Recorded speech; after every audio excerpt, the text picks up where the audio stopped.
This is the Election Bureau. Welcome to the Situation Room. Grateful for making time to join us for another edition. If you are watching us on TV, you're live on ChannelOne TV. If you're listening to us via radio, this is City 97.3 FM. Today, we're looking at the outcome of the elections, going into the details from the presidential. We'll zoom into the regional, and then we'll go to the constituencies. When we come back, I'll introduce the big, huge team that will be taking us through this. Don't go away.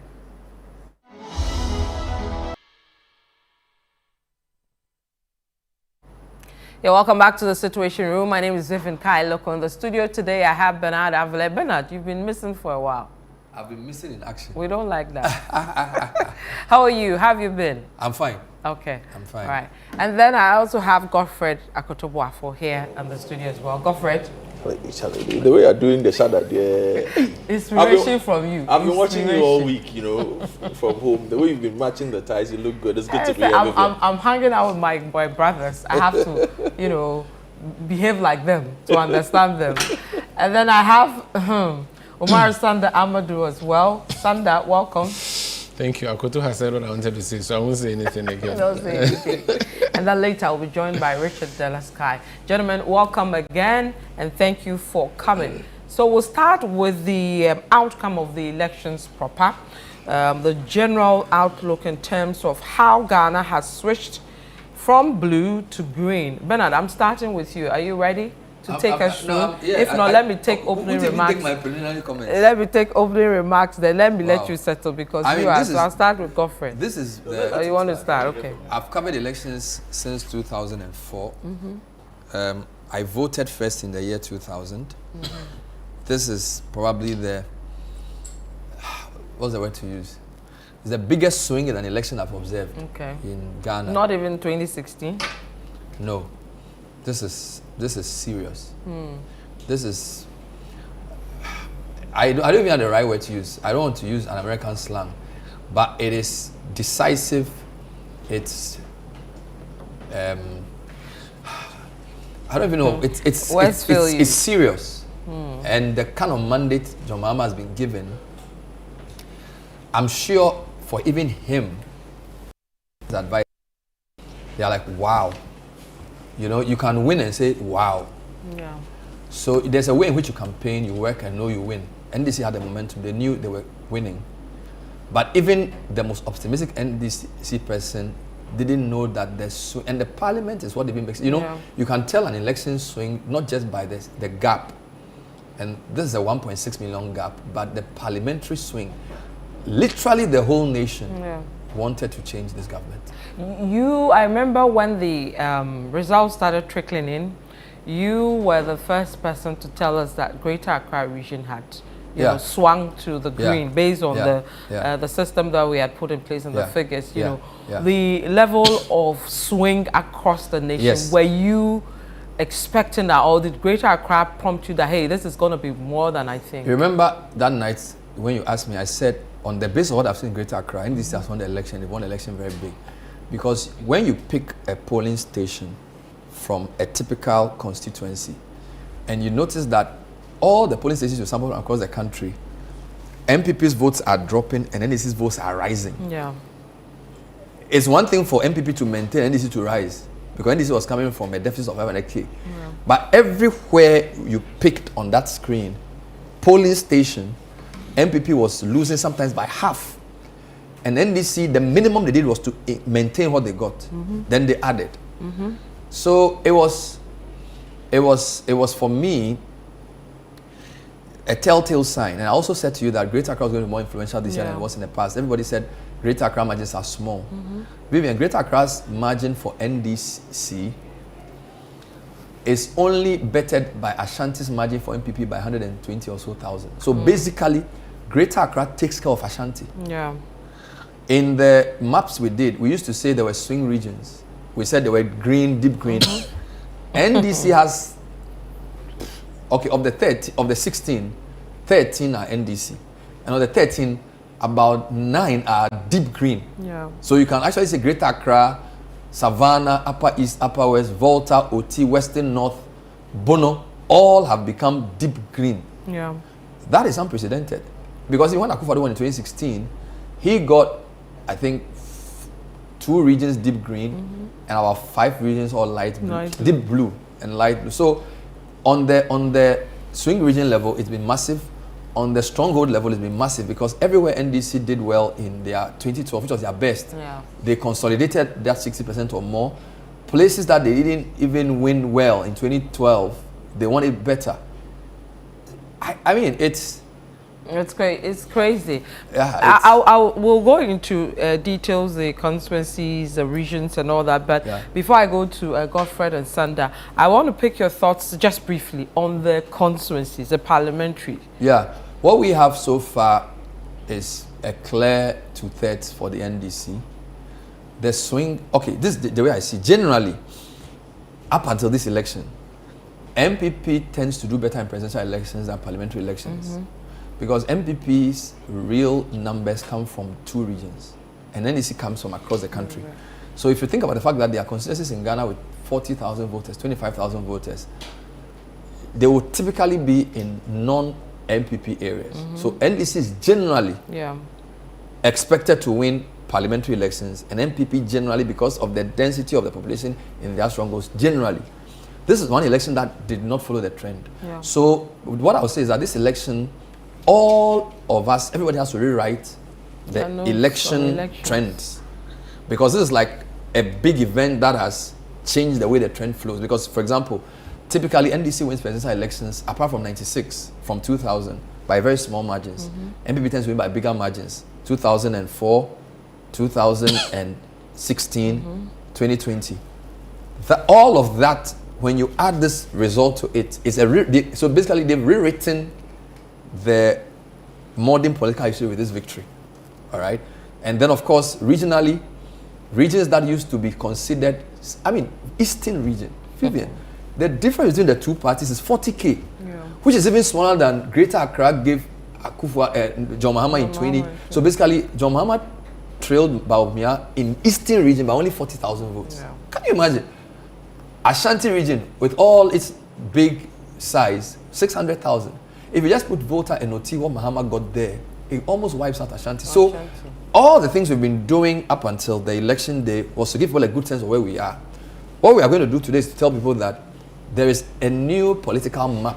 So Mahama has withdrawn the political map. So everybody has to readjust. So going forward, elections will never be the same in Ghana. All right, go for it. Let me bring you in on your initial comment, presidential switch, and then a quick one on the parliamentary as well. I remember when the parliamentary results were coming from where you live. Yes. I mean, there was a bomb from that place. Yes, in Ablekuma West as well. Yeah. I think that if you look at the map as we have it now, you can clearly tell that Mahama has a national mandate. Ahafo, Bunu East, Central, Greater Accra, Northern, Oti, Savannah, Upper East, Upper West, Volta, Western North. You don't get as national representation of a mandate than this. And it just shows, if you look at the swing from the previous election, it just shows, I think, how far John Dramani Mahama has come, and the NDC, how far they have come as a party as well. Because we go back 2016, perhaps the most unpopular president in the history of the Fourth Republic would have been John Dramani Mahama, left on the back of a hailstorm of corruption and very, very low approval ratings. Very few would have thought that his political career would get this kind of revival. It didn't just get a revival, it got a major boost nationally, who have said that, well, we think that at this point in time, we prefer you as an option to what is available. So a resounding mandate for the NDC and John Dramani Mahama. What they do with it is up to them, but I just look at it and I say, look, they did a national campaign, they won a national vote. If you look at the NPP, I don't think that they run a national enough campaign. And when you listened to their campaign message during the course of the whole campaign period, it was pretty clear that it was a campaign that was highlighted by strategy. What was the strategy? Pick on where the numbers are. Get our most numbers, because it had always looked like those numbers were good enough. Yeah. Little did they know that the national feeling had turned to such numbers that alone was not going to be a viable strategy. Yeah. And with the exception of the Ashanti region, where even there their numbers have dropped. Yeah. And it's surprising for me, post-election, the rhetoric that has come from the blue quarters, where they say our people did not come out to vote. But can we ignore that? In terms of the apathy, can we put that aside and not use it as one of the main reasons why the Greens went real green in terms of apathy? Apathy would have affected everybody. We haven't yet drawn down data that says apathy affected just the NPP. Because if you have a candidate who, on the other hand, has won such massive numbers across the rest of the country, apathy does not become an issue. We can deal with voter turnout and the other factors that affected it. But the man won 13 out of 16 regions. That is not apathy in my estimation. That is a lot of people around the country in different parts of the country, diverse parts of the country, waking up one morning and saying, look, I have a decision to make. This is the decision that I am making, irrespective of whatever I feel or think about this. And I just think that the NPP needs to sit back again and look at this campaign that they run. I kept saying during the build-up to the election that it was a campaign that was being made up as it went along. And it did not have a soul. It was representative of what we have seen, the worst sides of the NPP the past 6 or 7 years. A lot of sloganeering, a lot of singing, but very little substance. But wasn't it because there was no substance? That's exactly the point. How things are turned out in terms of the economy. They run basically, they run a campaign that was very, that was opposite to what every single data set was saying. Approval ratings were in the opposite direction. Afrobarometer was telling you something else. Most of the major polls around the world that were happening here were telling you the same thing. Yeah. But if you looked at the campaign that was being run, you would think, and Bernard has said this, it looks like everybody in the NPP at a point in time lived in a bubble, except the rest of the country. Yeah. Now, you go to the poll, and the rest of the country shows you where they live, and they've left the blue side shell-shocked, Vivian. Yeah, all right. Umar Sanda Amadou. I was listening to Dr. Bawumia. I think the second day, some of the MPs from the Greater Accra, those who lost, those who won, visited him. And he was saying that it was because most of the people didn't turn up for the party, one. And then from what they've seen, initial data mining and all that, it was just by about 100K really that the NDC overtook them with. Godfred is saying apathy was across the country, but really the people showed up for So Vivian, I've heard the apathy argument. In fact, when I was covering on election day, all the constituencies I went to, I was in Shao Sodoku, Ningo Pram Pram, Bunkatamanso and Ashaiman. As of 3 p.m., the numbers I saw show up to vote were not impressive, less than half at all the polling stations I went. So there was apathy. The question is, the people who were apathetic, who says they were NPP people?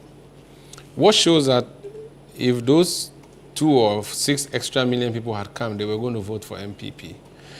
I think perhaps NPP should be happy that there was even apathy, because if there wasn't, perhaps the defeat would have been bigger than it is.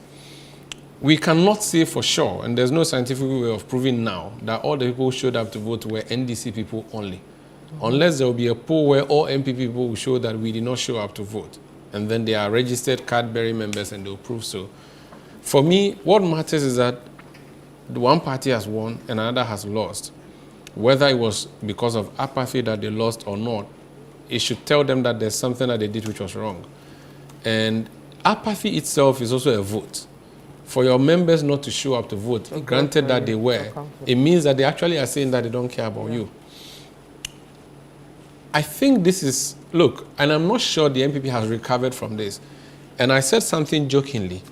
Even if the whole audit service tries to help NPP make sense of what happened, I'm not sure they will finish in a year or two. Because the magnitude of the defeat is unimaginable. Going into this election, because of a number of things, one would have expected, well, the governing party may fall, but not to the extent that they did. The gap is so bad that NPP MPs are as significant in parliament as a public gallery. They can actually not show up and nothing happens. So it's like when the members of the public gallery are not there, parliament can still proceed. So whether or not they are there, they'll proceed. The 1992 Constitution, the framers, Article 3, the early part of the Constitution, they said Parliament shall have no power to enact a law that makes Ghana a one-party state.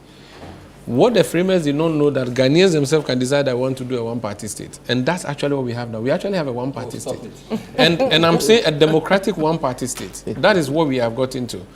In 2016, when Mahama was defeated, I said that, and I wrote a Facebook post where I said that if a sitting president is defeated by 1 million votes, and this sitting president is younger and seeking re-election, and is defeated by 1 million votes to an older opposition leader, what Ghanaians have said to that president or the new president is that we have taken care of the opposition forever. Do not worry. Go ahead and execute whatever your mandate is. That's what Ghanaians said to Akufo-Addo in 2016 when they gave him that mandate. But what John Mahama has gotten now, I don't even know how to translate it. It's like we have annihilated, we have taken the opposition off the map for you. Feel free and drive at any speed you want. And that is why I gave the advice I gave the last time I gave. That, look, this is the best thing that can happen to anybody in an election. And in the next 4 years, he can decide to just sleep it off. Nothing we can do. He can also decide to leave a very good mark. And I'm really hoping and praying that he will leave a good mark on this nation. Because what he has been given, and Godfred has said it, no one thought that in 2016, the defeat that Mahama suffered, he would ever even dream of coming to run for election. But Nana Addo Dankwa Akufo-Addo and his government has given John Mahama the audacity to come and prove that he's actually worth it, and to make Ghanaians say that we made a mistake in 2016, which is what we have seen now. Vivian. Okay. Now let's look at what the general outlook is like. Bernard is ready on the dashboard. Bernard, I'm looking at the map of Ghana, the Republic of Ghana, 2024. Green all over. In the middle belt below a bit, you see some blues, and then some spots of blue top on the right side. What is happening there? So what we've done is, as you know, we've created this general map which tells you if MPP wins is blue, if NDC wins is green. This is without the 9 the EC did not add. So there are 9 constituencies EC did not add. All right, so this is 260, 67, 8. Now this is just a basic view of the map of Ghana. Let me just show you how this has changed over the electoral cycles. All right, so 2020, it may not look too different because in 2020 the NPP won by 500,000 votes.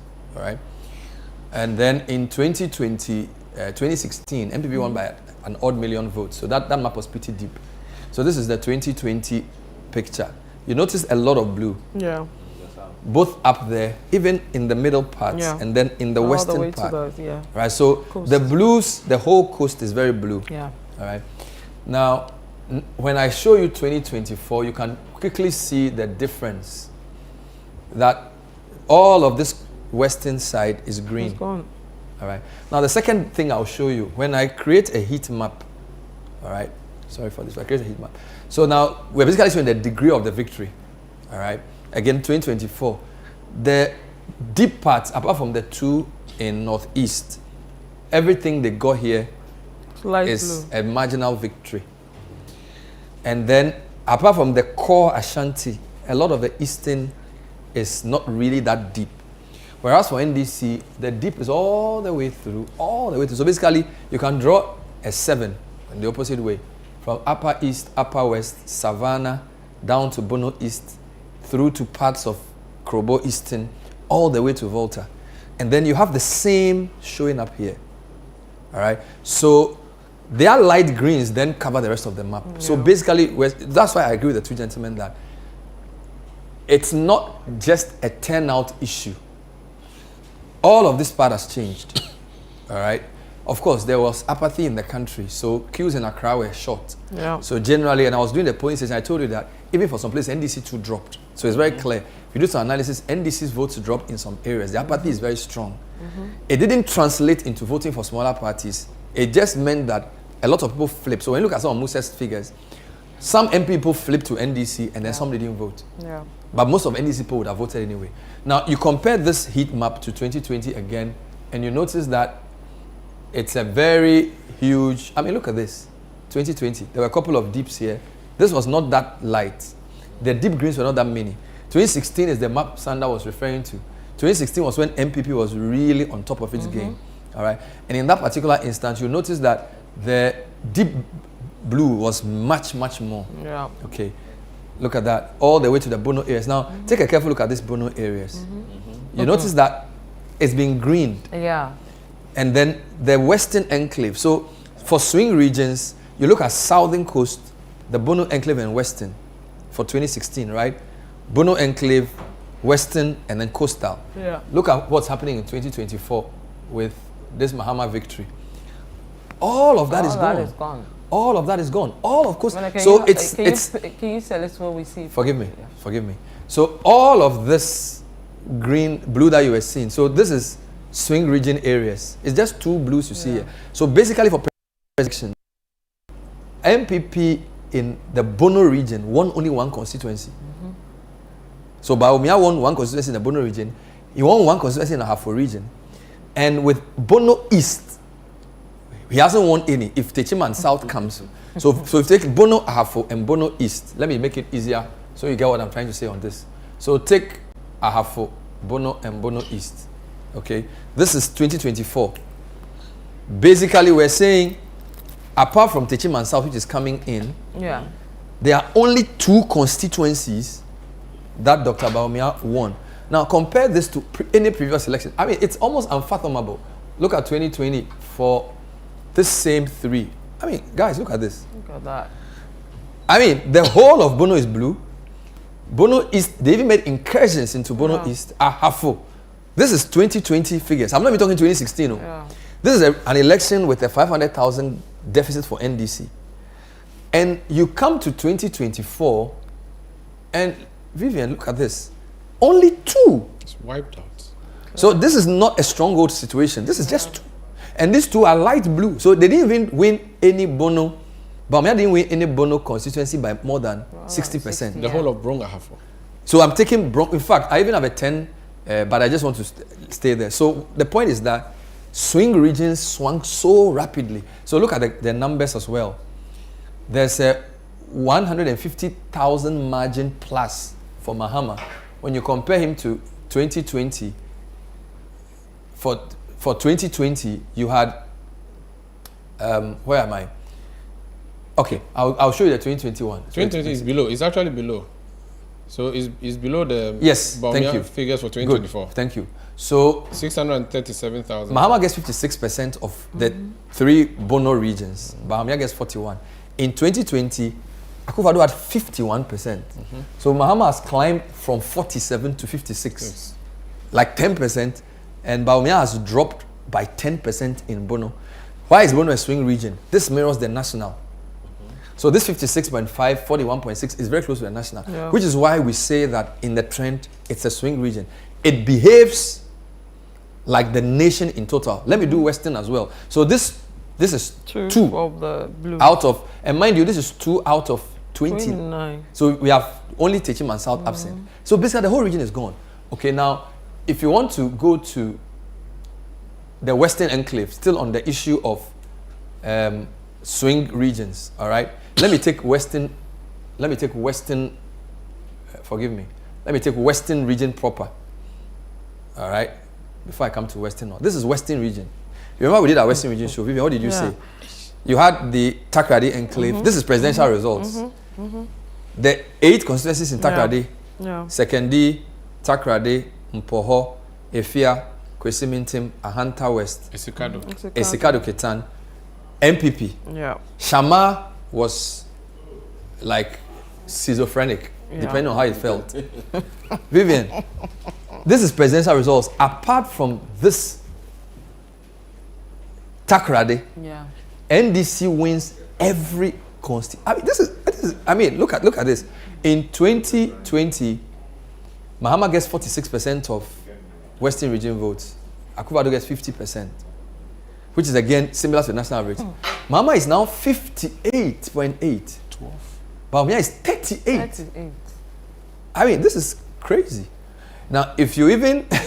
so basically, apart from Takrady,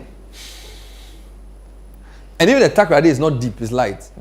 Now, add Western North for emphasis, so that we want to, for those who deal with old regions. But I'm just looking at the win margin, 150,000 almost. Yeah, so if you add that win margin to the Bono win margin, Bono was 123,000, 150K, so it's almost 280,000 gap for just 2 swing regions. So if I add Greater Accra, the election is over. So this is the old Western region. Think about it, presidential elections, from the 9 up there to this. Of the 26 constituencies in the old Western region, Bawumia won only in Takrady. I mean, this we're predicting Greater Accra. I think Western region was one of the shocker regions that, I mean, people, of course, at a point you see things are swinging, but the level of swinging. If you are writing a headline for the Conversation or City Newsroom, we'll call it Western Wipeout. Yes. Total. Because it's, I mean, I've never seen anything like this. Let me show you 2020, okay? To make this point clearly, go to 2020, the most I mean, look at this. 3 in Western North, Jomoro's, Akufo-Addo. This whole bunch. Yeah. 1, 2, 3, 4, 5, 6, 7, 8. And the 5 at the bottom are strongholds. Yeah. You would have thought that the trend is that you move from deep blue to light blue, light green. You basically just... I mean, I've never seen anything like this in my life. Right? So this is what? 2020. 49, 47. All right? Akufo-Addo won that election by a 19,000 margin. It was pretty close. Wow. If I show you 2016, just for emphasis, all right, where he's coming from. So basically, this is where he's come from, the mandate he was given, and the mandate he's leaving. So what I'm trying to say is that the state of the nation when they voted for Akufo-Addo in 2016 was that in the Western and Western North regions, he had a 70,000 plus. Bawumia takes over 8 years later, and he has a 150,000 deficit. Yeah. So look at all these blues. 1, 2, 3, 4, 5, 6, 7, 8, 9, 10. Come to 2020, just for emphasis again. More blues here. Yeah. All right. Then, sorry, this is 2020. You can count as many as 1, 2, 3, 4, 5, 6, 7, 8, 9, 10, 11, 12. 13 of the 26, so you can call it Chimpe. So 13 of 26 in the Old Western belongs to NPP. Come to 2024 and you swing from 13 to what? I mean, I don't know what you guys think about this. This is 20. When you spoke to him, what did he say? I mean, Vivian, from 13 to 25 nil. 25-1, sorry. You know, and the only MP who has won in the Western region, who people even thought was having problems. Ochedako. Yeah. I mean, what is this? I haven't come to Greater Accra yet. I mean, Ochedako, you know, with the Western region issue, the statue thing. Yeah. That's Ochedako. Yeah, but no, that was in second D. But he gave a go ahead. It's second D Takra. Yeah, they did. And Mesa paid for that. So this is funny. So in 2016, when NDC had a similar wipeout in Central region, they won only 3 regions. One of them was the regional minister Rickett Hagan at the time. Yes. Cape Coast South and also Kumfi.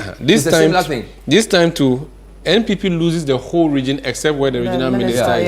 Yeah. So for some reason, regional ministers are able to... You know the funny thing, Vivian? NDC's loss in 2016 was the worst loss of an incumbent till date. Yes. It has nothing on 2024. 2024 is it's a different... It's a rogue. You need to combine the push and pull factors. You need to say it was a rejection of MPP and also an acceptance of Mahama, because you cannot swing from minus 1 million in 8 years ago to plus 1.6 million in an 8-year cycle. With the same person. With 9 constituencies outstanding. Imagine the same person who lost as city president by 1 million is winning by 1.6 million. So look at where he's come from. And by the way, to work from minus 1 million to minus 500K is a hell lot of work. It's something else. Right? So NDC's way of coming to power was from 1 million minus to 500K minus to now 1.6 plus. So now this NPP is working from minus 1.6 million. So the question is, what are they going to do in 4 years to and even this, have this? Yeah. And this is with people not even showing up. So imagine.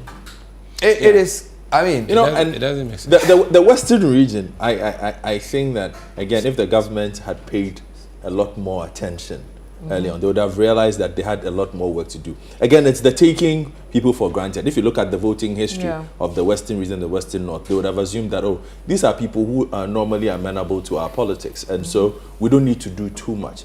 Those who come from the region will tell you that it's a pale shadow of its glorious past. My good friend Achutamaklu calls it one large construction site. He says everything that has been started in that region has been left uncompleted. Nothing has been finished. It's a dusty patch of earth. Now, in addition to that, you look at the Western region has really struggled with water because of Galamsey. They're one of the regions where water rationing started pretty early. Before we started struggling with it here, Western and Central were the ones who were struggling with it, and they had complained because of that prices had gone up. Now, if you look at even the general economy of the Western region, it hasn't been the best over the past decade. Things have really gone down and the thing is this. Oil. Yeah, and that was the point I was coming to. If you visit the place, they will tell you that we've been digging oil in this place for some time now, but it is not reflective of the lifestyle. Third points that affected the governments there, and perhaps across the country, the heightened activity of voter education. There are a lot of small advocacy groups that went round that educated people. Don't take gifts and vote. Look at your situations and vote. Don't do this, don't do that. And in a place like the Western region, Ghana Integrity Initiative, for instance, was very active, where they went around in small groups, were educating people online. They were doing a lot of work in there. You voters who had become more enlightened to their situation, in addition to a horrible economic and regional situation. Look, when the statue issue came up, and a lot of people think we might be overemphasizing the statue, but the statue kind of was it became emblematic of the disgruntlement. Yes. You know, because after it was done, our man in the region, Enim, went there and did a report. In addition to that, I watched others as well. And you know, when a Ghanaian says, "Train, I'll be home," a lot of the feedback from what Enim did, from what all the others who went to the region post that statue did was, "Train, I'll be home." There was a lot of that. They wouldn't say it in as much words, but you could get it in the statements that they were making. They were dropping hints. There was a lady at the market who was like, "Oh, so you think you can just come and do you can complete this? No problem. Next week is coming. I will be here. You are not here." And that video of the statue and the reactions was our most reacted to story for, I can say, for this year. Within 30 minutes to 1 hour, we had hit about 2K comments. On that statue. You know, there are some stories that come to you, even as a news person who's seen a lot of news, you still get shocked. When Akwesi Ejenim put the story on the page that Akufo-Addo unveils a statue of himself. I had to look twice. I was like, okay, wait. So actually, I read the thing, waiting that he would edit it. If someone unveils a statue for you, it's all right. But you travel all the way, you take our presidential, I don't know whether that's how he went, but fly all the way there, go and unveil your statue in the middle of a roundabout, which is very dusty and an uncompleted road. And when I went to cover the NPP manifesto launch, I went to that roundabout, I saw it. And so for me, I'm like, okay, at least wait. If the road was completed in Pue, but the road is not finished, the whole place is under construction, and you say to me that, look. That's why I'm surprised that the Western Regional Minister didn't take a fall for this. That he went through. He's an experienced political player. And he barely held, because if I show you... Show me his numbers. So if you do the parliamentary, we'll probably come to parliamentary. This is presidential. Okay, sure. Parliamentary, Western gave NPP 2. What I wanted to show you was that the question now will be, which region won the election for Mahama? The answer is every region. Yes. And I'll show you why. Every region changed. Before I do that, let me just add the Bono and Western to just show you my swing region. I haven't come to Accra yet, because Accra is a different kettle of fish. What I just want to do is to play with this to show you how Bono and Bono is combined. So basically, we've drawn a C in the country. I haven't had a central. I haven't even had a central yet. In drawing my C in the country, In 2020, Akufo-Addo So won these are this. 5 regions. In 2020, yes, Akufo-Addo won this C 50%, Mahama 47%. Again, this is why they are swing regions. So their 2020 figure reflects the national. Their 2016 reflects the national. In 2024, 58-39. So this is Bono East, Bono Ahafo, Western North, and Western As. Now, if I add Central, all right. Now, I just wanted to let you. So what I'm saying is that one of the biggest questions in this is, for example, if they are thinking about which region won this election for us, who gets the reward? Yeah. Every region has a strong case. Everybody did a good job. Because West is probably in a comfortable lead with their 20s. But I want you to do Central quickly, Okay. and then do North for you. So let me just go. Now, Central region has been big in your discussions as well. All right. So what happened in 2024 for Central region? This is presidential results. Okay. Similar to Brong and Yeah. Ahafo. 58-39. So you see that Central region's ratio is the same ratio as when I put Western and Bono Ahafo together. So what we are basically saying is that these, and what was the swing? Akufo-Addo had 52% in 2020. Mahama had 45. Mahama has moved from 45 to 58 plus 13. Akufo-Addo 52. Bawumia has dropped to 39. Central region. Now, apart from Efutu, where Apenyoma King is, and then this constituency called Heman Lower Dentra. And mind you, this is, let me show you the 2020 so you can see how serious this swing is. In 2020, Central region was pretty, you know, it was a region NDC won the parliamentary and Akufo-Addo won the presidential. And people were saying it was free SHS kind of thing. Now, look at this. This 20, just 4 years ago. 4 years ago, of the 23 constituencies, NDC won only 4.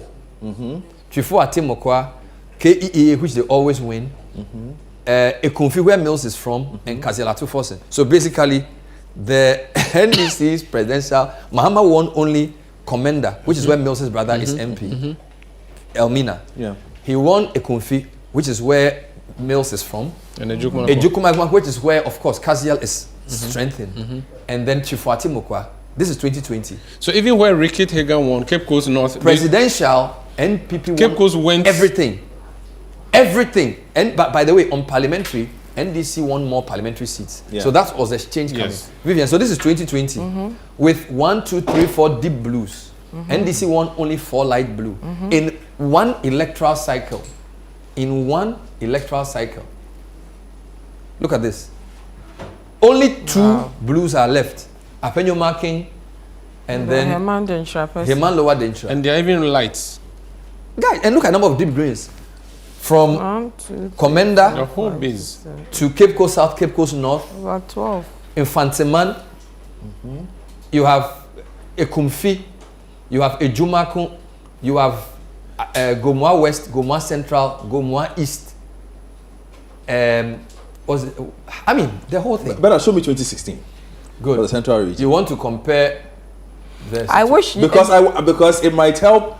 I want to make an ethnicity-based argument. 2016. Look at that. NDC won only. Mahama won only look 3. at that. Mahama won only 3. Yes.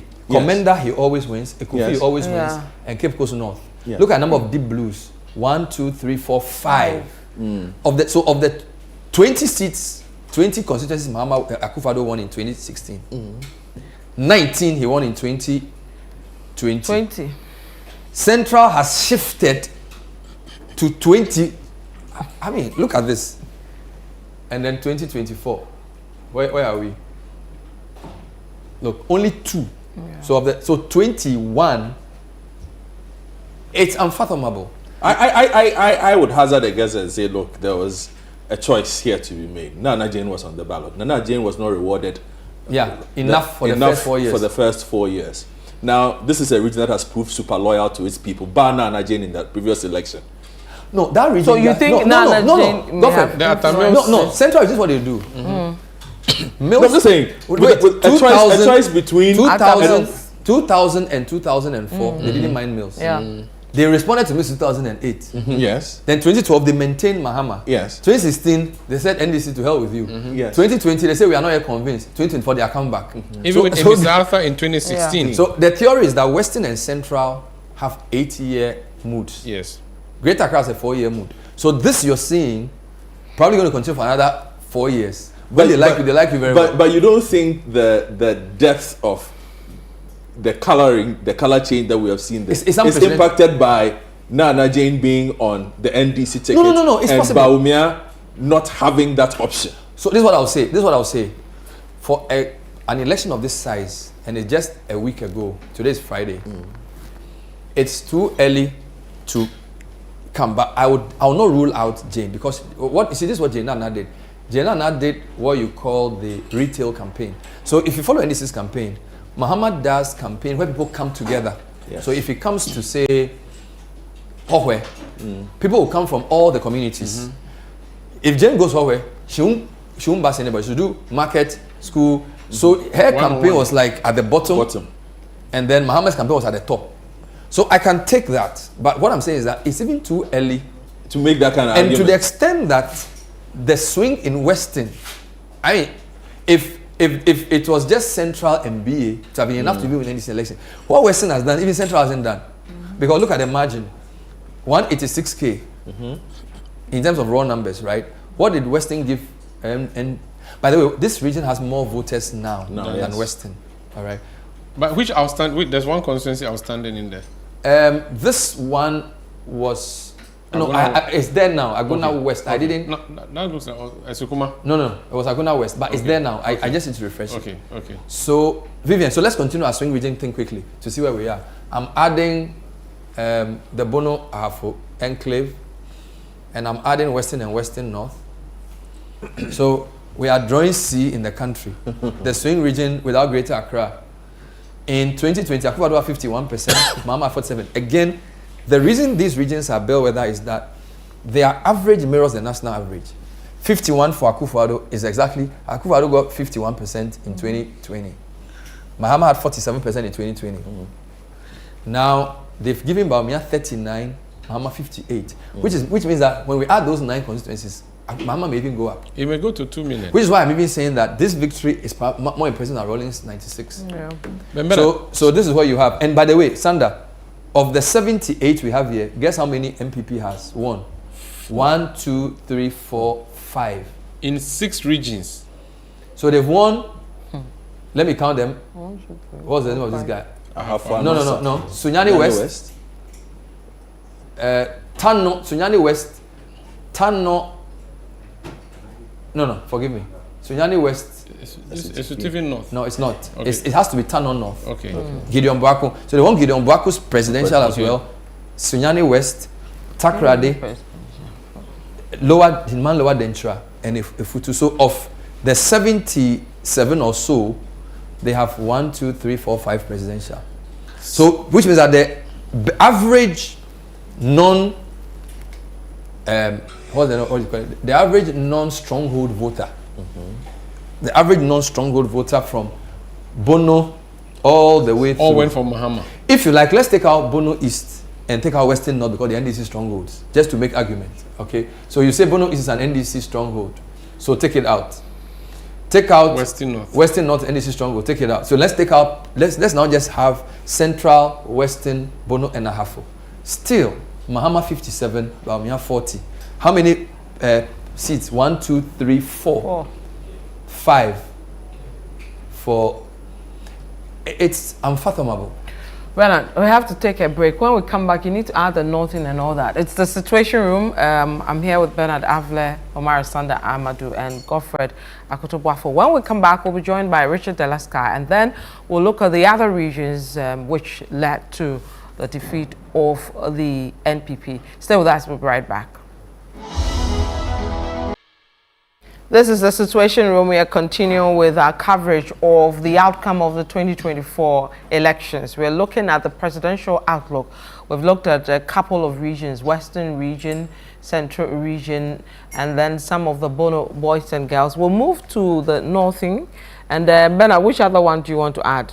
So before we go there, I just want to remind you, based on what you've done, Mahama has come from a deficit of 1 million votes to a profit of 1.6. That means that in 8 years, NDC has gained 1.6 million voters. 2.6 million voters. 2.6. Because 1 million, I owe you 1 million, and now you owe me 1.6. So I've flipped, which is, you know, if you don't do statistics, you think this is like, it's serious. While maintaining your base. And this is a voter population of probably 17 to 18 million people. Yeah. And your voter numbers are around 12 million. So it's very serious to move. So now, we have not been able to answer the question, which region accounts for this? Because every region has a story to tell. Yeah. Now, the region I analyzed closest was Greater Accra, because that was where most of my polling station cluster thing came from.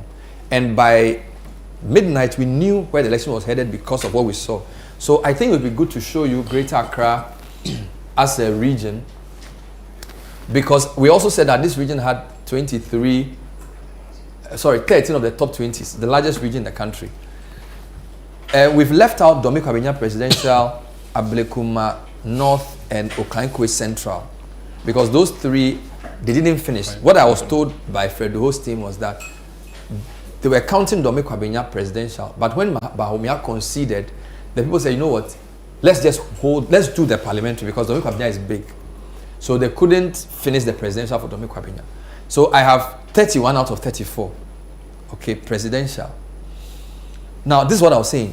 570. I told you, Vivian, that if somebody's voters don't show up in Greater Accra, that 70,000 thing they were saying is not going to be this. 573,000 voters deficit for Bawumia. So basically, Bahama won. This is more than he got in Volta and Oti last election. Yeah. Right? Yeah. This is more than Upper East and Upper West together. More than it. So basically, Greater Accra's boom, if you even put Ashanti's 600K, look, let me even do that for Shege reasons. All right? For Shege reasons, why I even make the point. So this is Ashanti. Okay? Now let me take Greater Accra off. This is Ashanti. Bawumia, 65%, Mahama, 33%. 667,000 plus. This is the Ashanti that Akufo-Addo won by 1.1 million in 2016. No, 100K, and then 1.1 million in 2020. Oh, we haven't even checked. Let me know. 2020 is down there. It's down there. It's 1.7, almost 1.8. No. Down below. No, hold on. We are looking at deficit. Okay. I thought you were talking. Just take it. What I'm trying to say is that in 2020, Akufo-Addo beat Mahama by 1.1 million in Ashanti. This is 20 what? 20. Let me just show you 2016. I'm trying to make a point here. 2016, in my view, same thing, 1.1 million. So Ashanti was the big bad wolf. So Ashanti voters can say they won this election for NDC. Why? Because in 2024, what did they do? Only 600K. So that's 500,000 less. So if you bring Greater Accra into the equation, Ashimo, he was here the week before. So it's just 93,000. Any small region can. So imagine Western region didn't vote. Any small region can help NDC. So Greater Accra, and we kept saying that because of the size of the Greater Accra constituency, mind you, 2020, Domi Kwabenya 28K plus for NPP. Anyaso Tum like 29,000. Trobu 30,000. These are NPP nets. When we go into the details, these are 5,000, 4,000. In fact, in some places, Mahama even won. All right, so let me take away Ashanti and come back to Greater Accra. Where am I?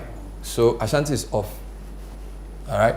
So Vivian, you noticed in previous elections, your blue is all over. All right. So again, let's remind viewers.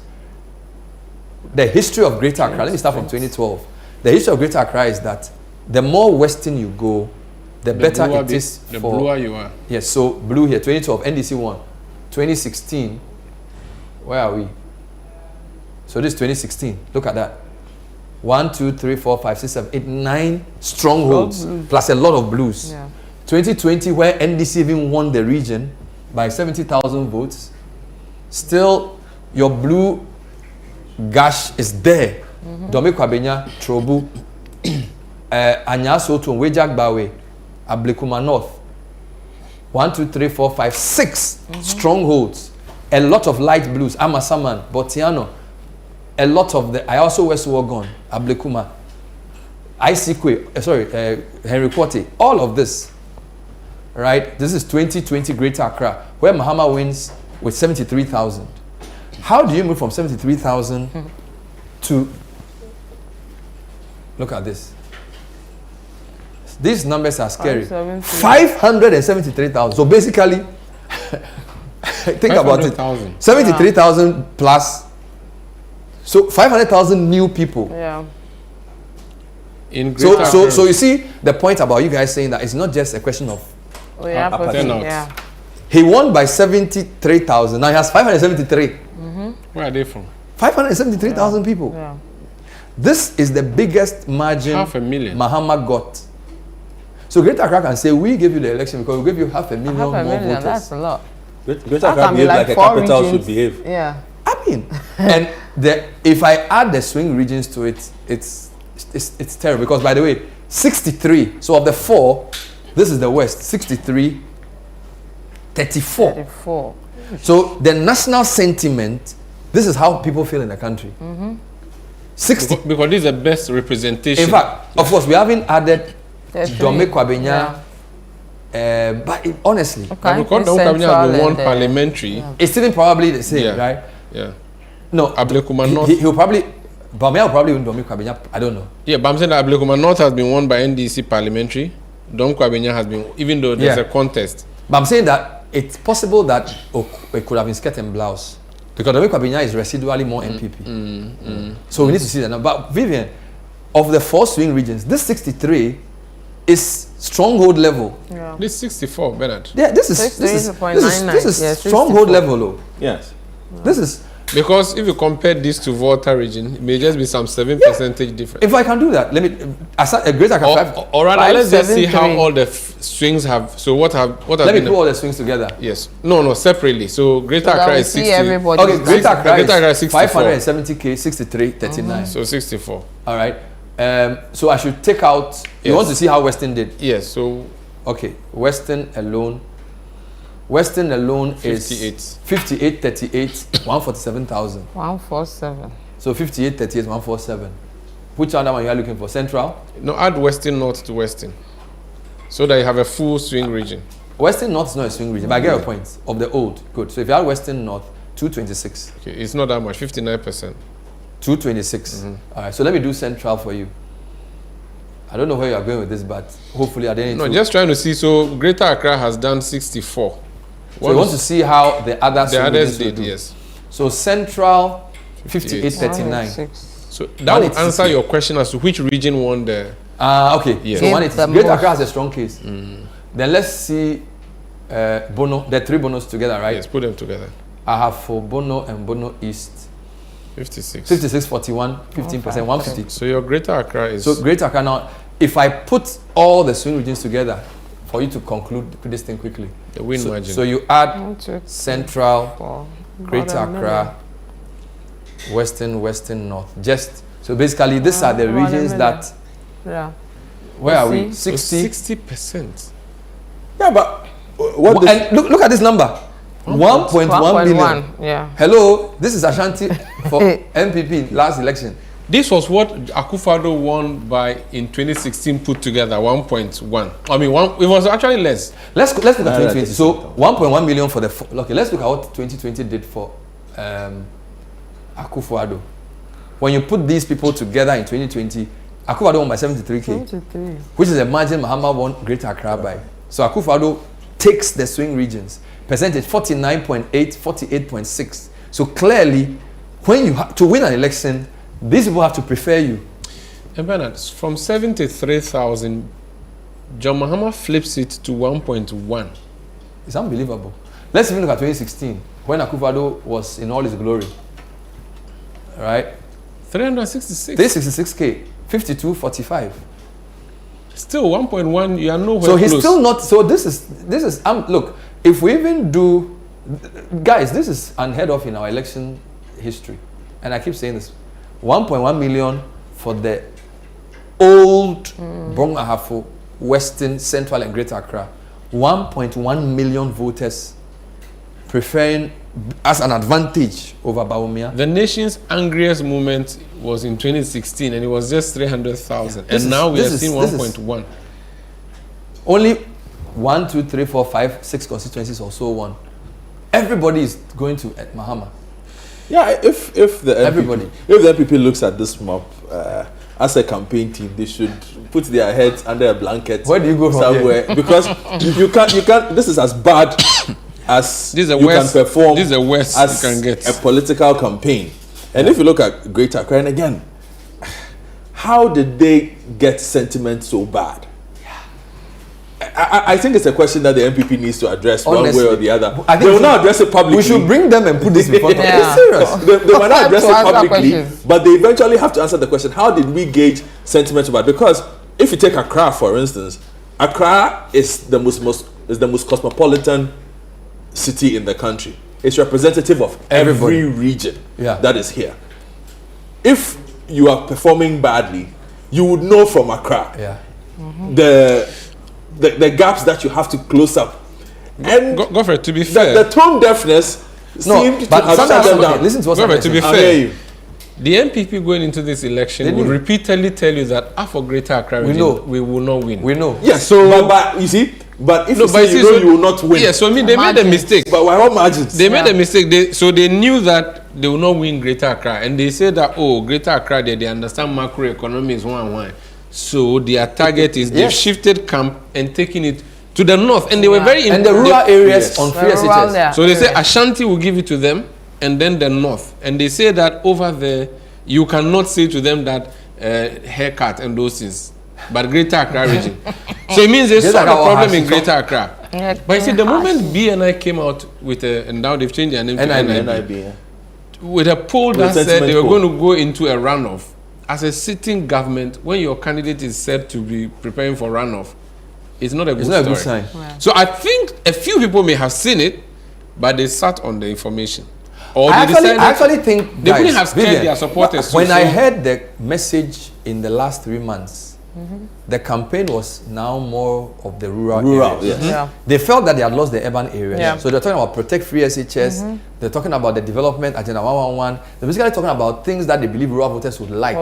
Failing to remember that the sentiment in Accra is a agglomeration of sentiment everywhere. And because of social media and the way the internet works, somebody lives in your village, they know what's up. It's not like they are, it's not like we're not like some East African countries where villages are villages. In Ghana, you can go to a rural community, somebody's on TikTok. Just watch Bernard. You get it. So pound for pound. Yeah. If we were to compare Mahama's infrastructural development in 2016 versus what happened 8 years under Akufo-Addo, Mahama or NDC of the 8 years at the time did better based on things we see, projects we see. And now, if at that time Dr. Bawumia said to us that one Ghana card is more important than how many interchanges, you cannot come all of a sudden and say interchanges are better. It's a difficult message to push. And so you see, even though they shifted come to the rural areas, there was nothing to show in the rural areas anyway. What are you going to show them? But they said, for example, they had an interchange in the first interchange in the north. That is not an interchange. The PTC interchange in Takoradi. It's not. It's incomplete. Bernard. Okay, let's look at the north. The things that let's look at the rural areas they thought they could bank their So let me even Greater Accra, you said you've done interchanges. The flower pot one, there was Vivian, what north do you want to do? Do you want to do 5 north or 3 north? No, let's start with original north. With, the original north. Thing, yeah. Okay, so that is 3 regions put together. North with Tamale as capital. Oh, yes, that northern. Yes, that one. This one. Yes. You don't want to ask Savannah and no, let's do it because this is a formal. Let's do this before. No, because I'm doing it in blocks. Okay. So let's, for time's sake, let's just do this. Okay. So we can take it one by one. Okay, I get your point. Let's do it one by one. So let's take the easier one. Let's start with Savannah, where Mahama is from. Okay. Easy one. He cleared everything. Green. Now, so he won his home region like his home region must behave for let's him. see whether in 2020 there was anything different there. 2020, Savannah, is it green? Is it blue? We'll see. It will come shortly. It seems to me as if, yes, NPP won 1 in 2020. This one is who? Daboya Mankarigu. And they had a couple of parliamentary seats. And 3 lights. Yes, so it was just 3 deep, 3 light, 1. Let's see 2016, whether they did anything there. This is still Savannah region. All right. 2016, they're not following what we're doing. All right, so let's do 2024 again. So 2024, what we have is Mahama winning everything. 1, 2, 3, 4. And then 3. So we are talking, let me just remind you of this. So we have Bole Bamboy, his hometown, Damongo, Yape Kusou. So the 2 brothers. Yes. Sola. And then the ones that he 2020 won by closer margin, Salaga South, Salaga North, and then Daboya Mankaribu. Okay. Looking at percentages, 2016 was 63, now it's 67.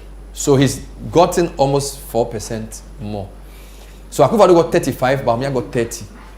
But this is Mohammed's stronghold. So let's look at Northeast, where Dr. Bawumia is from, to see whether the fortunes are any different. All right. This is 2024. Look at this. 2 of the deep ones. So this is Yagaba Kobori, Sports Minister Wale Bawumia's hometown. Nalerigu, the capital, Kambaga. The 3, Unyo, Chereponi, and Bumpurubu. So the thing you need to know is that these are Mamprusi, these are Bimoba, and then mix of Chokosi and others. All right. So it's 54, 44, 10% gap. Let's see 2020 to see whether it's 51, 46. So he's done better. Yeah. He's done better. Don't forget the registrations in Ghana, Northeast had the highest percentage increase from your previous month. So he's done better. But just on face value, he didn't do as well in his home region as John Mahama did. Yes. In his home region. Good point. So if we have something we do where we add, okay, before that, let me show you the 2020 figure. So this 2020, right? 2020 is 3-3. And then in 2024, it's still 3-3. Yes, same thing. All right. Now let's do Northeast and Savannah together. So we are looking at the 2 men and where they are from and who is gaining an advantage. And by the way, the gap is 23K for Bawumia. If I take Savannah was 80K. So if I put Savannah in addition, so Mahama edges it 55-43. So he adds Savannah to Northeast. Bawumia wins only 3. Mahama wins all his and adds 3 from Bawumia's. You can't even say this Bawumia's side, because Northeast is really, but it's his region, I mean. Yeah, but the politics of the North is not just region, it's where you are from. So I'm saying that if you are from Bumpurugu Yunyo, your relation to Mamprusi is not the same. Okay. Yeah. So what you may want to do is to add Upper East to Northeast and see the behavior there, because you have Mamprusis in Upper East, not as many. Okay, I'll do Upper East. Yeah. But Vivian, we are saying that when you put where the 2 men are from together, Mahama has a 12% gap, 57K. All right. Now let's see Northern. So let's remove these 2 guys and just put Northern alone. This is Dagomba, Anumba, Konkomba. Huge region. All right. Now, Tolon, NPP. Yeah. Spiritual home. Savelugu, NPP. No, give me a minute. No, this is Savelugu. This is Nanton. Karaga, Sports Finance Minister. Gushegu, Deputy Transport Minister. It's interesting. For Savelugu, the NPP won the parliamentary. Okay. Then you have Dominic Nitiwu, Bimbila, he wins it. Then you have Yendi, presidential. Parliamentary NDC wins it. Then you have Bandai. So Bandai, so the ones NPP wins both presidential and parliamentary for the North, Bandai, Gushegu and Karaga, Bimbila, and then Tolon. Tolon now is one of the key founders of the NPP. So Tolon, you can understand. Gushegu and Karaga, 2 strong government figures, Dr. Amin Adam and Hassan Tampoli. You can understand this. Banda is Matthew Nyindam for NPP as well. You can understand this. Dominito is this. So my theory is that this is personality driven. But even there, look at the numbers. NDC wins all Tamale. Tamale South, Tamale North, Tamale Central, Sagnerigu. Then they win Nanton, Savelugu, and Ad Kumbungu. And then they also win Mion.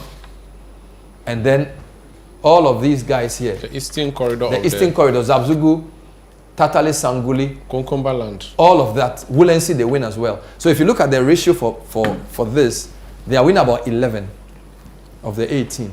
NPP wins 6 is 18, right? So 12 to. So the argument in the north is still about Mahama 57-40. Quite similar to the national average. So what is happening is that the north, even if it's a swing region, is followed the pattern of. Let's look at 2020 what happened there. Just quickly, 2020 what happened in the north? 53-45. Can you imagine? So Bawumia did worse than Akufo-Addo. Yeah. In the north. In the north, yeah. In the north. If you put all the north together, the 3 norths. You want to see what will happen? Yeah, whether collectively how Bawumia fared between 2020 and now. I should put all the 3 together. Yes. All right, Northeast and Savannah. All right, so Northeast Savannah, 2024, Bahama 57, Bawumia 41, national average. Apart from the 2 deep blues, these are light blues. So it's 1, 2, 3, 4, 5, 6, 7, 8, 9, 10. I can mention them: Tolon, Yagaba Kubori, Wale Wale, the capital, Nalerigu, Karaga and Gushewu, Bimbila, Bandai, Yendi. and Yendi. These are their strongholds. So it's a 215,000 gap. Let's compare that to the previous election. 2020. 120,000 gap, 53-44. It's now 57-41.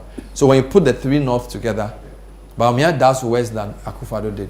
And this is 2020 when NDC had closed the gap in 2016. So it means 2016, probably, I don't know, let me just check 2016.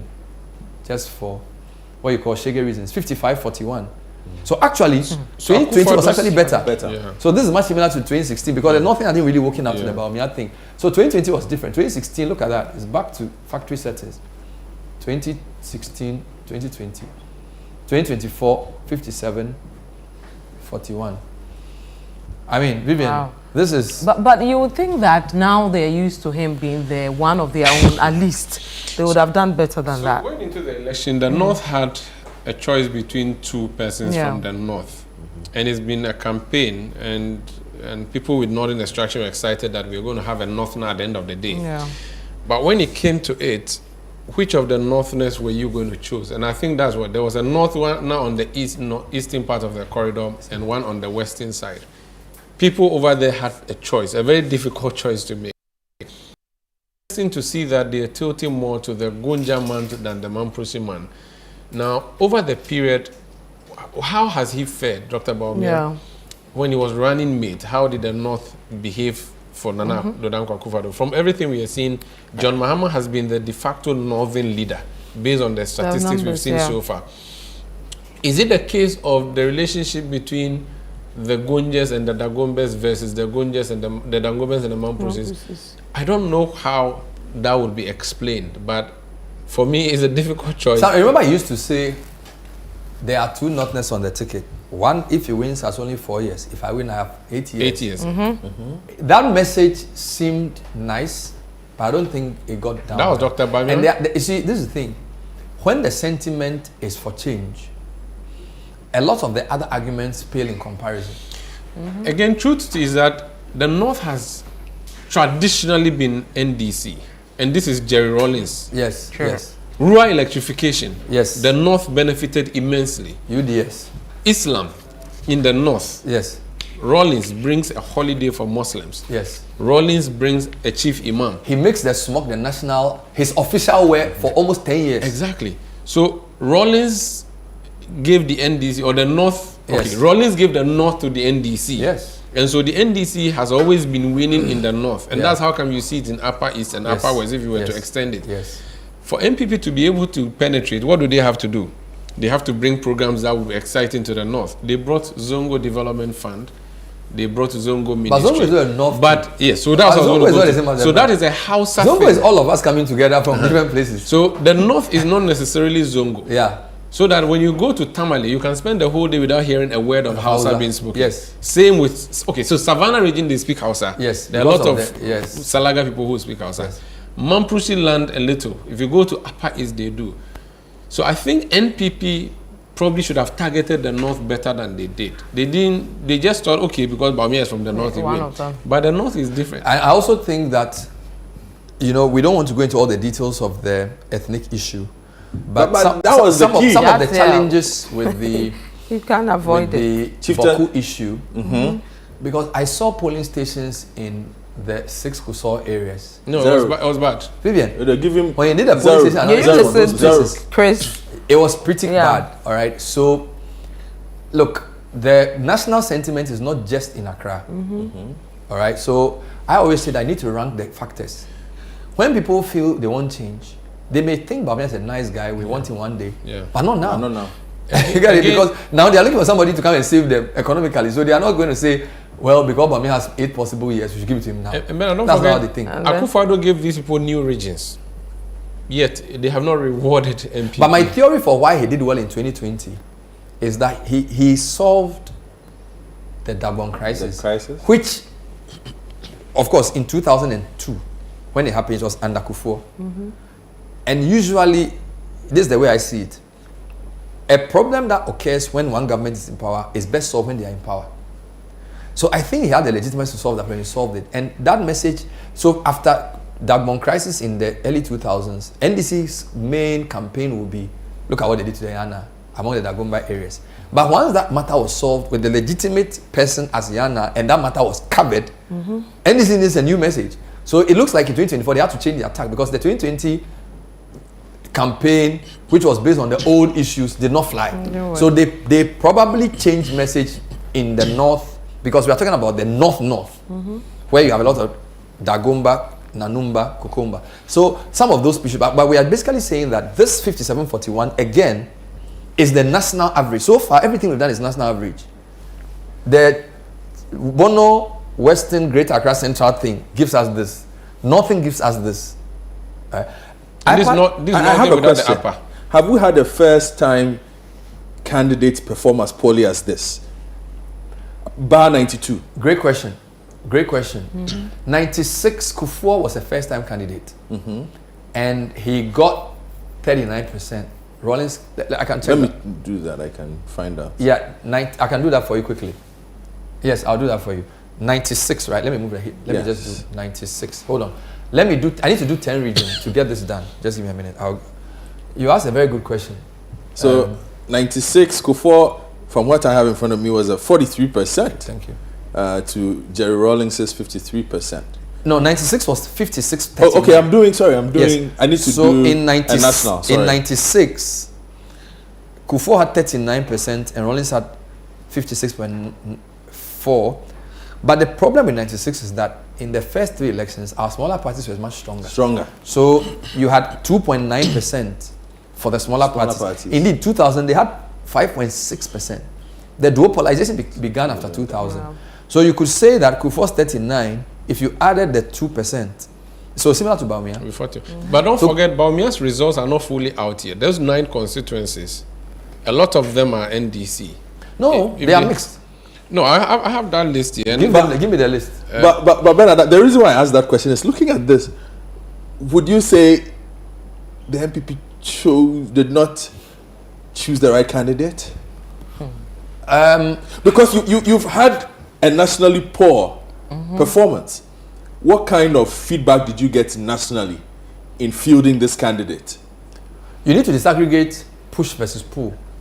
Push is why we don't like NPP. Pull is why we want NDC. Somebody needs to do that. Now that push and pull means how much of this is rejection of Akufo-Addo and his leadership in 8 years? How much of this is Bawumia cannot disassociate himself from Akufo-Addo, therefore we don't want Bawumia? How much of this is we are in economic crisis, we need an experienced hand, and between Bawumia and Mahama? How much of this is Mahama has, in the 8 years in opposition, built middle class support, the labor unions, the civil society? I mean, he was speaking on CDD platform on financing politics a year ago. I mean, if you think about CDD and the Kodeo kind of people, and this is a year ago. He was embedded He's in the the main CSO speaker space. talking about how do we. So the point is that people don't notice, but he's basically, after losing the election, built a middle class following. So what I'm saying is that it's very early to even start going into whether half of this is because I'm just a bad candidate or not. It's very early. What I'll say is that I don't think so, Bernard. I don't think so, because if you are going into an election as a party, you test everything. But which other candidate You in test NPP? for everything. Are you telling me that if NPP had any other candidate would have run better than this? Perhaps. You never know. In the sense that, look, I hear the point you make about was Bawumia going to be able to separate himself from the NPP. That had always been something that was not going to stick. If you had listened to the Ghanaian populace for the past 4 years or 5 years, Vivian, the Ghanaian populace was never going to separate Bawumia from Akufo-Addo, Yes. which is something he tried to do very unsuccessfully. Yes. And it was shot down very early Yes. But in the campaign period. Isn't that a reaction to what we're seeing? Yeah, that's what I'm saying. The Akufo-Addo So factor. if you were NPP So and you were someone pitching, so you wanted a stranger. no, I'm just saying But it would that have been, if the you are the same. MPP and you are pitching a candidate, Yeah. and you sit back and you say, okay, we've had this person for 8 years. Now in the 8 years, this is how he's testing all through the period. He's linked with A, B, C, D. Because look, Bawumia running away to become digital messiah from economic messiah was something that nobody ever bought. Yes. A lot of Yeah. people saw it as an escape plan. Yes. Yeah. A lot of people didn't actually believe Bawumia was for digitalization genuinely. A lot of people saw that they had created the whole digitalization concept to get him to run away from the flawed Yeah. economic Yeah. messiah concept. Yeah. So you sit back then and you look at it and say, okay, we're entering an election. This is our candidate. How is he testing with the Ghanaian voters nationally based on the fact that people still associate him with the most difficult economic period in this country? Although it's Akufo-Addo, everybody still remembers Bawumia And as NDC the face of the NDC election. kept telling And they kept us, it in the face of NDC people. kept telling us the Akufo-Addo Bawumia, all their communication. So they didn't separate the perhaps two. very early on, could they not have felt that he was damaged goods? I'm just saying.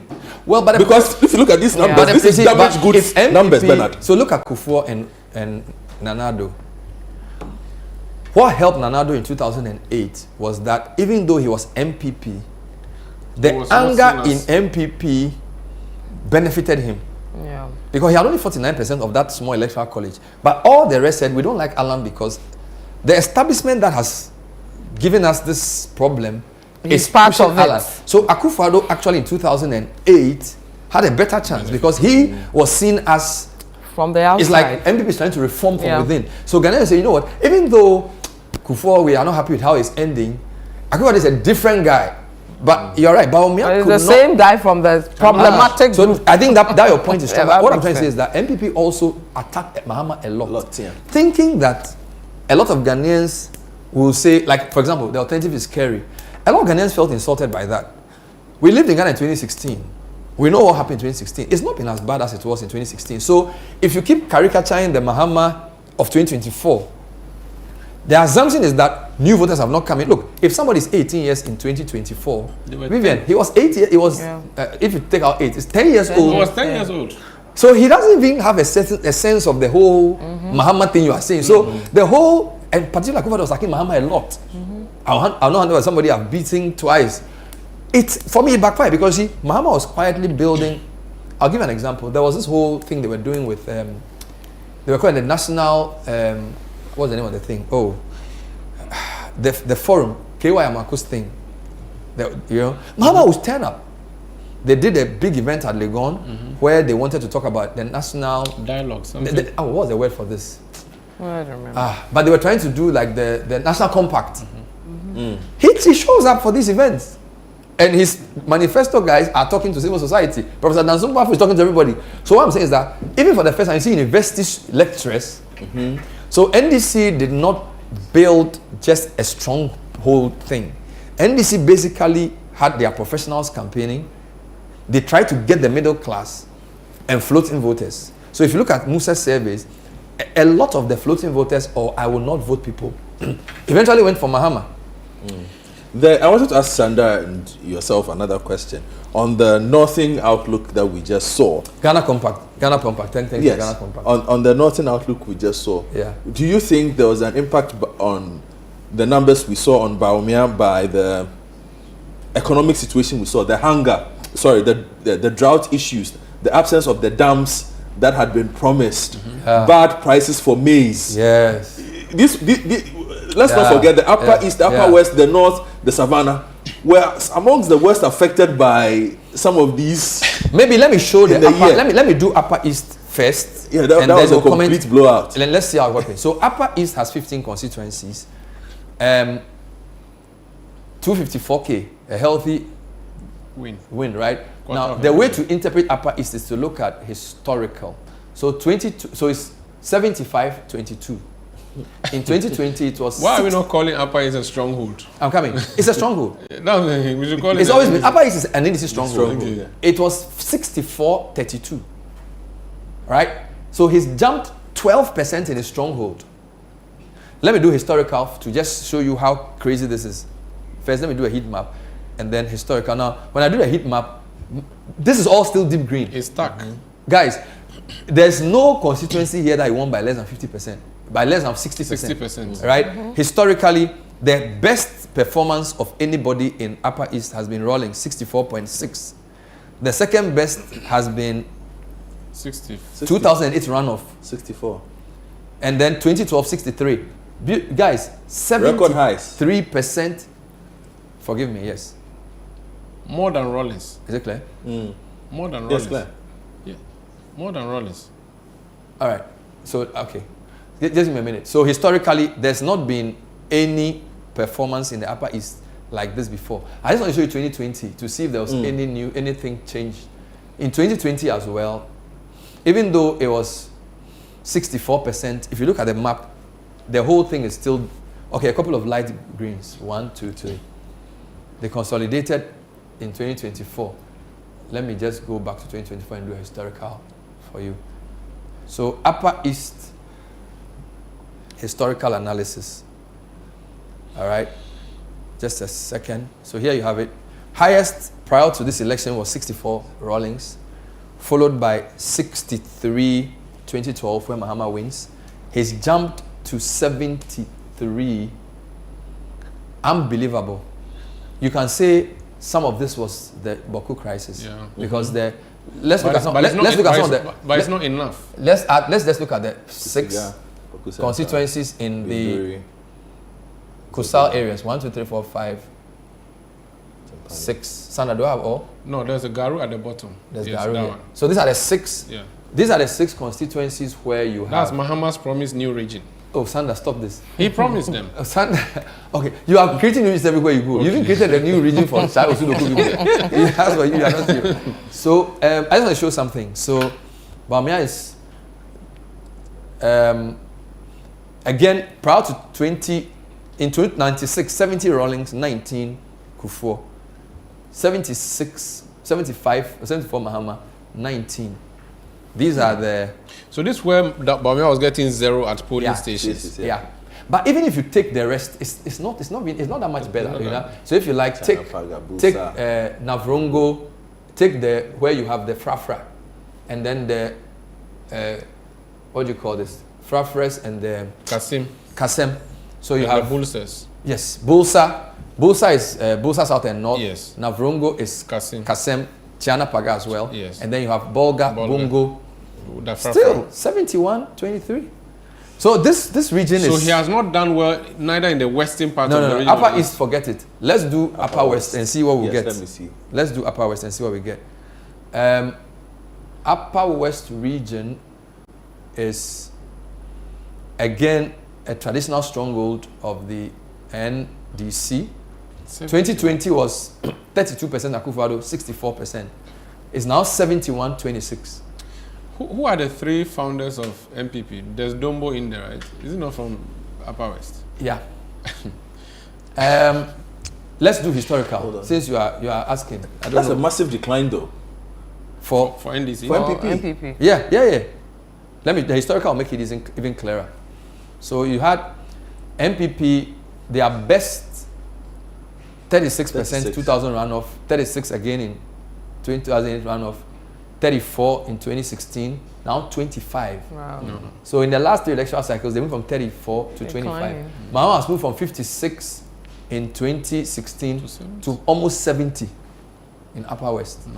So it's gone.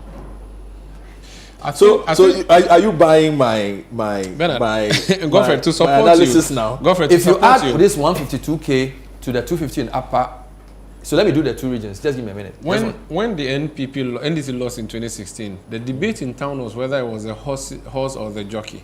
Okay, which one did they? So this is what you are asking now, Yes, whether it's a horse or guys, a jockey. When you put Upper East and Upper West together, Mahama has 400,000. 400K. And a significant decline For Yeah, on the blue side from the last election. Yeah. 400,000 votes plus in Upper East and Upper West.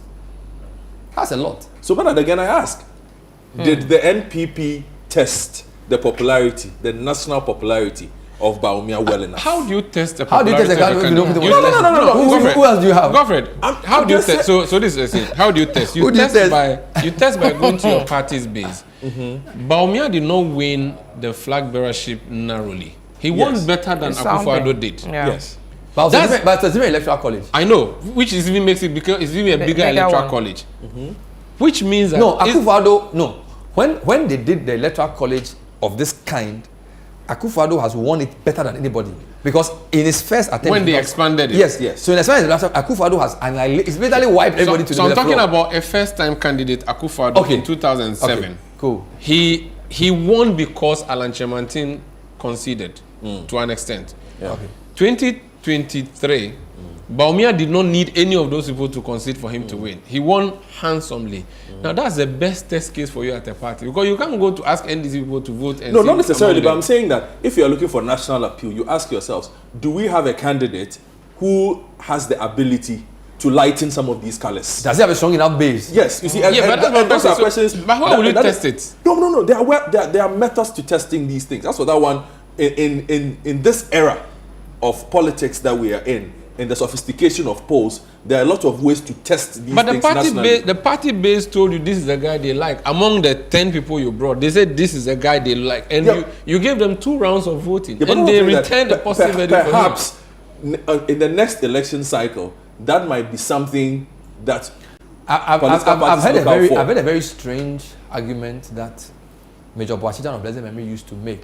He used to say that if a president wins an election without a strong ethnic base, he will struggle.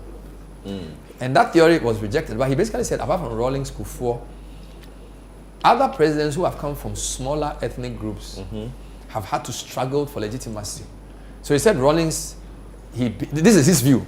So this is not me saying. He says Rawlings was able to contest because he had the Ewe bloc supporting him strongly. Kufuor, Ashanti. He said Mills struggled because even though Mills is a candidate, just Fanti, and Fanti is not a major group. Yeah. And even his argument was that Mahama was also struggling because Gonja was not such a huge group. So I think that the Gonja Mamprisi thing is possibly the same. That if the person was probably a Dagomba, it's bigger. All right. So that was his theory he made in an interview somewhere. I haven't seen a write-up to test it, but I think Godfrey's argument of having a candidate who may not have such a huge base, and he also did not necessarily campaign on the religion, because his religion is not a majority religion. So he also didn't really. So and when you look at the candidate, because it's an academic with an economics background, his base ought to have been the middle class. But the middle class is angry with the government. Yeah. So that's not good. So how is he going to get a base? He doesn't have a middle class base because even though he's an economist who's from a middle class background, the middle class is angry with the government. His ethnic group is not such a huge one. And he does not It's in the minority religion. So prior to the election, I told someone that Bawumia comes into this election like an Obama. Everything was going against him. Now, and I said that if Bawumia won this election, that would be a miracle. Because why? But his campaign manager has got miracles. Or his spokesperson is Director of Communication. Bernard, Miracles. Bawumia is a Muslim. Yes. Based on the national statistics, it's 17, 18%. I think it's 21. It's gone up? No, I think It's 20%. Okay, go on. okay. It's okay. Very, very small minority. 1/5. So religion will not work for you. Ethnicity. First of all, you are a Northerner. It's a small group. But in the north, you are a Mamprusi, which is even smaller. You are not a Dagomba. You're not in the Upper West region. You are a Mamprusi, a small region in When we take the in constituencies that have majority Mamprusis, it's probably 3. yeah, no, you add like 2, maybe just Bolga. I thought majority. Yeah, exactly. Majority. So even Boku, they don't have that many. Majority. So those are the first 2. The third one, you have incumbency disadvantage. Oh Lord. The fourth one, you came as an economic whiz kid and you are exiting as a digital master, where the digital master messed you up at the airport of all places 2 or 3 days to the election. All right. You don't need that on your Let's hands. move to something quickly, guys. No, I have to Show take me. a break. Oh, wait. So I'm it's I want to show you Eastern region. it's The Eastern election Presidential. bureau is election bureau. Can I run It's away- the can I situation run away room. and go It's do not that I evidence? am running that I thing. want No, to you go keep do quiet. evidence. It's the election bureau, and this is the situation room. When we come back, we'll look at the eastern region and some other key regions. Stay with us. We'll be right back.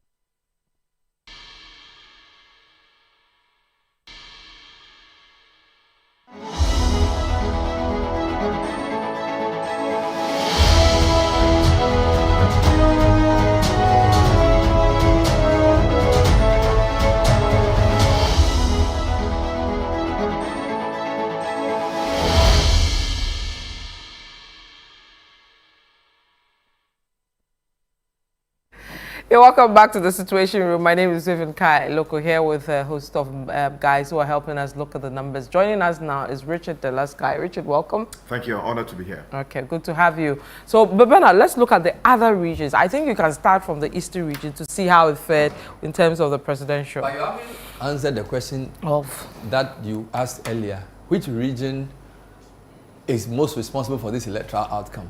Maybe at the end of the show. But we'll see it everybody at should- the end because we are Yes. building up. So yeah. I just want to Sky. So far, we've done the swing regions. So the old Bono Ahafo, the old Western, Central, Great Accra. When we put those regions together, Mahama has 1.13 million plus. When we put North, Upper East and Upper West together, he has about 400,000 plus. When we put the three North together, he also wins there. So, usually when it's an election, people want to know who did this election for you. Yeah. All right. I want you to keep that in your mind because when I'm doing this, we want to see which regions consequential to the outcome. And so far, it's not clear. Western has a strong case. Great Accra has a strong case. Well, Great Accra gave Mahama 500K. Yeah, Western 573. scattered. Basically, Bawumia only one constituency in Western. Takrady. The three BA regions as well, only two for NPP, the rest NDC. So everybody has a strong case. I haven't been down voter and OT yet. Yeah. Upper East and Upper West is giving 400K. So maybe, Vivian, if I can do voter and OT quickly to compare them to Upper East and Upper West, because usually those are the four strongholds of NDC, and I'm going to prove this here. So usually when you take the, just give me a minute. When you take the electoral map of Ghana, generally, Upper East, Upper West, Volta, and OT do well for NDC. If you go all the way from 2016, okay, 2016 when NDC was even massacred at the poll, Volta, OT, Upper East. Upper West didn't really show up. Savannah took over that year. And this is one of NPP's best victories where the whole country, three of them are deep blue. The only greens are Western North and Bono East, which are even NDC strongholds, were not that much great, 2016. Volta, OT, Upper East always turn up. 2020 is a more recent view of the situation where you have Volta, OT again, Upper West, Upper East, Savannah. Those are the five strong for NDC. Then Ahafo and Bono East always support. NPP will do Ashanti Eastern, Bono and Ahafo, they will take it. Western and Central tend to behave the same way. Great Accra went this way. So this is what you're seeing in the map, right? Now, with that background, look at 2024. Volta, OT maintain. Upper East, Upper West, Savannah maintain. Bono East and Western North now green. So they've moved from light to deep. Bono, Ahafo, Western and Central, which were light blue, have turned to light green. Eastern, which was deep blue, has gone to light blue. So the point I'm making is that the only region that maintains anything for NPP is Ashanti. And then possibly Northeast. So let's look at Volta and OT in terms of numbers and see what they have to say about this question of who... Can I run a quick Yes, comment? please. Yes, please. You know, if you look at the traditional behavior of the strongholds of the NPP, and you look at what we're looking at, it seems the eastern region, consequential because of the background of his former flag bearer, ought to have come out. You want to blame them? Oh, no, of course. I mean, if the former flag bearer of the party who... So you are saying Yeah, this look, deep, yes, look at- this deep Blue Exactly. should have maintained. It should have been maintained. They came to, okay, let's try 2016 and see what they did. 2016, Yes. they were still, forgive me, they were still deep. Deep Yes. blue, yeah. Let me try 2012. Just give me a minute. I want to see whether Sky has a point here. 2012, what did they do? Eastern region, light. Yes. Light. So apart from 2012, every election Yes. has given NPP Eastern region deep until 2024. Exactly. Where it's come back to 2012 level. Exactly. So you are blaming Eastern region. Yes, Eastern region, because if Ashanti maintained its general behavior, although they did not come out as big as they should have, one would have expected that because the flag bearer who is outgoing, right, the outgoing flag bearer, happens to be from there, then perhaps he ought to have been deployed there a lot more. Yeah. To The persuade outgoing to be able to get the president. the outgoing numbers. president. But what tells you that it would have helped? I mean, he. Are you saying people vote just because you are from their home? No, that's not the Maybe point. it's not. They are not happy But with it is a part of the reasons why people vote. Where you come from, why people this almost say I deal with fear. No, say it anyway. The tree. You know, family, don't you? So once you have something good, Don't you want to do you? but I deal with fear. Will you? Okay. So if we go by that, then I find it curious that in the Eastern region they did not show up for Bawumia. Well, let's test that. Okay. So let's do Eastern region. Sky is trying to controversially pour sand in somebody's gari. So this Eastern region, Mahama 47%, Bawumia 51%, 41,000 gap. Difference? No. Look at the map. No. Green, green, green, green, green. 5, 6, 7, 8, 9, 10. We don't have Isama Dwejiri. Yeah. Still in 10 out of the 32 Yes. NDC. In 2020, Mahama had 38%. He's now moved to 47. Akufo-Addo had 60%. He's now 51 for Bawumia. Nice. Historical comparison of Eastern. Where am I? Bawumia not win anywhere. Oh, Sky, you have a point. Huh. Wow. Look No, at but that. his point actually supports mine. Whoa, look at the dip. Yes. Wow. Wow.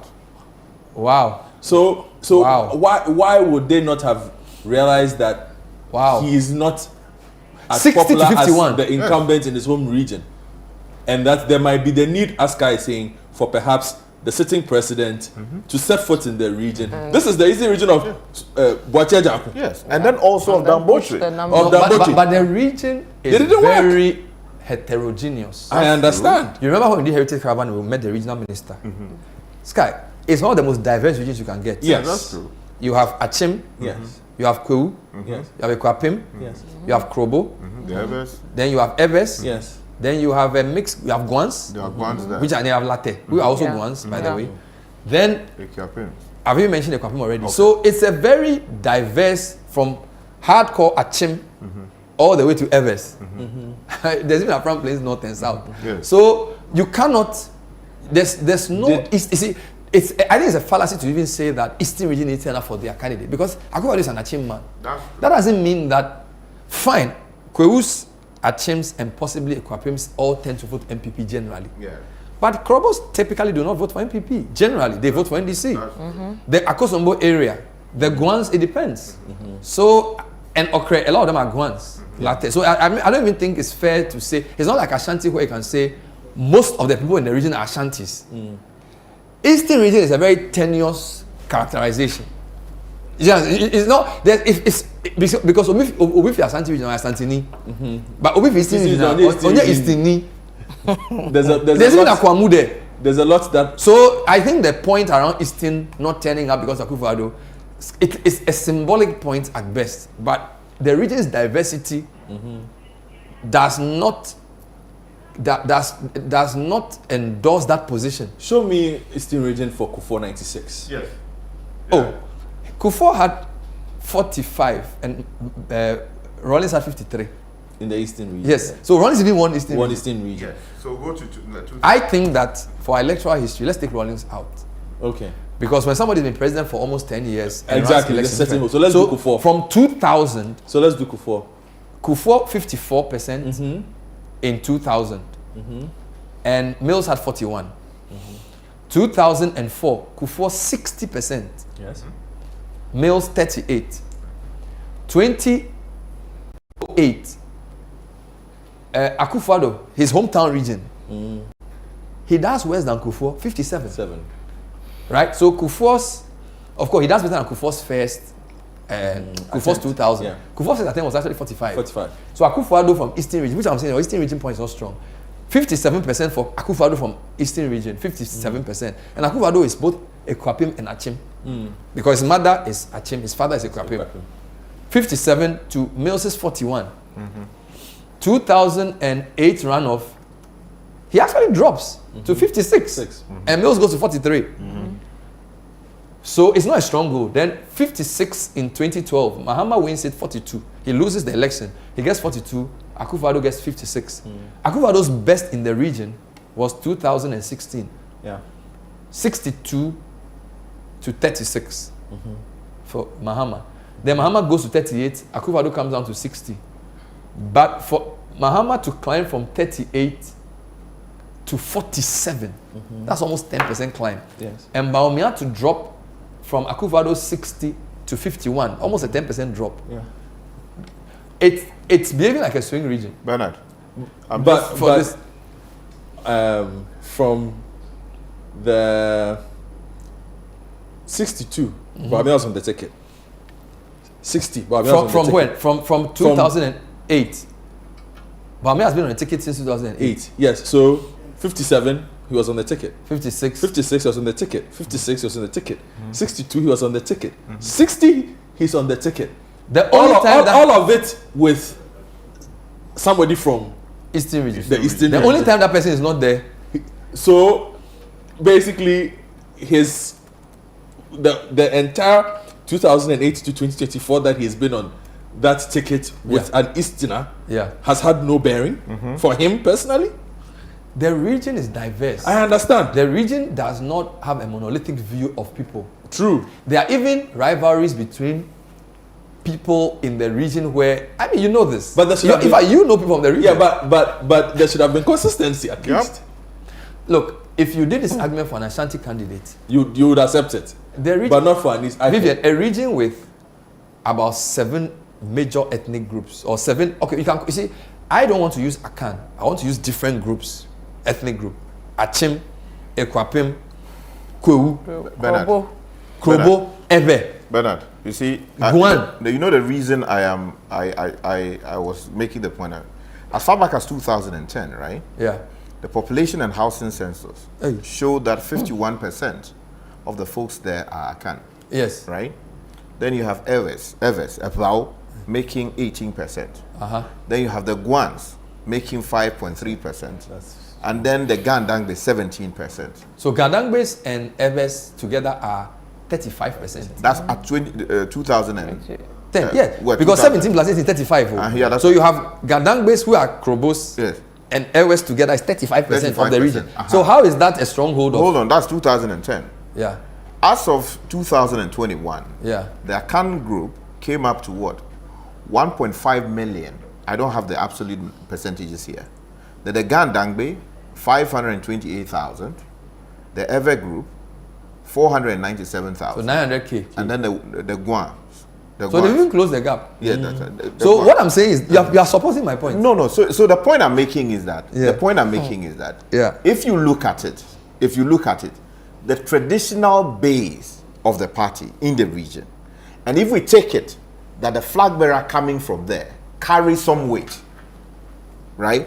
If they carry some weight, it should not be as light as it is. The analysis you're making Akan is not a voting group. Sky, I get you. The concept Akan is not a voting bloc. Because it's true. the Akans in Burkina Faso, sorry, in Cote d'Ivoire, Fantis are Akans. Yes. But they don't vote in that Akan pattern. So my point is that if your Akan It population depends is, on where. if your Akan population is 51% of a region, that region cannot say that they have rejected a candidate because the 51% is not even a large majority.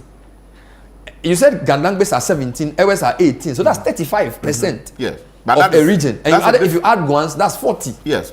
But the Akan stock is almost close to the But they don't Guans. but they are not like Ashanti where they are one people. No, I understand that. Eastern region's only problem is that I don't think Eastern region has the capacity. No, they have by failing to turn out for. What do they do? They turn out to vote for Mahama. They turn out. No. Look at the numbers. 51%. Okay, so Bawumia, Akufo-Addo had 52 in 2020. Yes. Bawumia had 535. Mahama had 470. He jumped to 494. So he's gone up by 24K. So, and this guy has reduced by over 180K. That's a lot of numbers.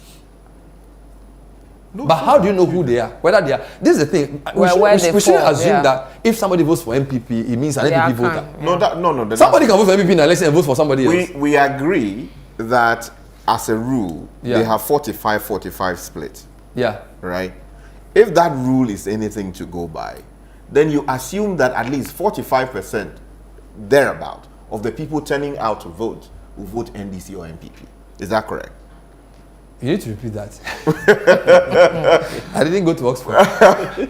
We assume that as a general rule, we have 45% block for NPP, 45% block. I think it's 40-40, it's not 45. Well, I mean, 40, even if we say 40, based on what we are seeing, it's 40-40, it's not 45. Historically, if you average it, I'm sure it will come to 45. It's 40-40. No, if we average, it's 40-40. Okay, if you say so. Yes. But the point I'm making is that if we make that assumption, then what it means is 40-40. Then there is 20. That is in the middle. That will swing it one way or the other. Yeah. Exactly. What I'm saying is that if you look at it that way, then you assume that at least 40% of the people turning out to vote will most likely vote in a certain way. Now the question is, why would the Eastern region have a certain behavior, at least for Nanado, in the last 3 or 2 elections? And then on all of those occasions, you had Bawumia on the ticket. Then when Bawumia is presented as the face of the party, first of all, you did not see the kind of aggression you would ordinarily see Nanado do. On campaigns. Of course, I mean, what level of aggression did we see in his but he was campaigning every day. Nanado came on late. Charlie. Are you sure they didn't want him to campaign? Well, that's another matter. That's another matter. But if you put it that way, from the point you're making and the points guy is making, you see, what basically, the NPP set up Bawumia to fail. That's what it was saying. I think it's too early for that. No, it's not. Look, hold on. You've just described the Eastern region. Yes. Right? Yes. The NPP's assumption was that Eastern region was a stronghold. Yeah. On the numbers. What you described is not... If you talk to NDC people, even for us, they said Eastern, they mean Eastern Pass. Yeah, I know. But hold on. They mean Eastern Pass. I'm just saying, your normal assumption for an NPP person is that Eastern is a stronghold. Generally speaking. Right? So, Northern extraction. You have a vice of Ashanti extraction on the ticket with the assumption that Eastern is a given because the incumbent is from there. So they'll say thank you. What kind of work do you put in? And the analysis you have given me indicates that nobody should ever consider himself a favorite in the Eastern region because it's very diverse. It's very diverse. Yeah. So if, for example... So how, again, for example, they who said... did the testing? They said Brian Champo is a strong man in the Eastern region.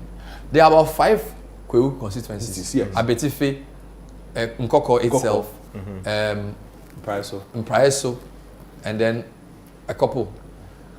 If you look, to be fair, the Eastern region behaved... Look at the deep green patches. Yes, you can see that. Abetife is there. Mpraeso, Nkoko, they did their work. Etiwa East is Achim. Fantiakwa North, East takes it. Atiwa West. Ibrahim. So Ibrahim is crossover. All right. Kede.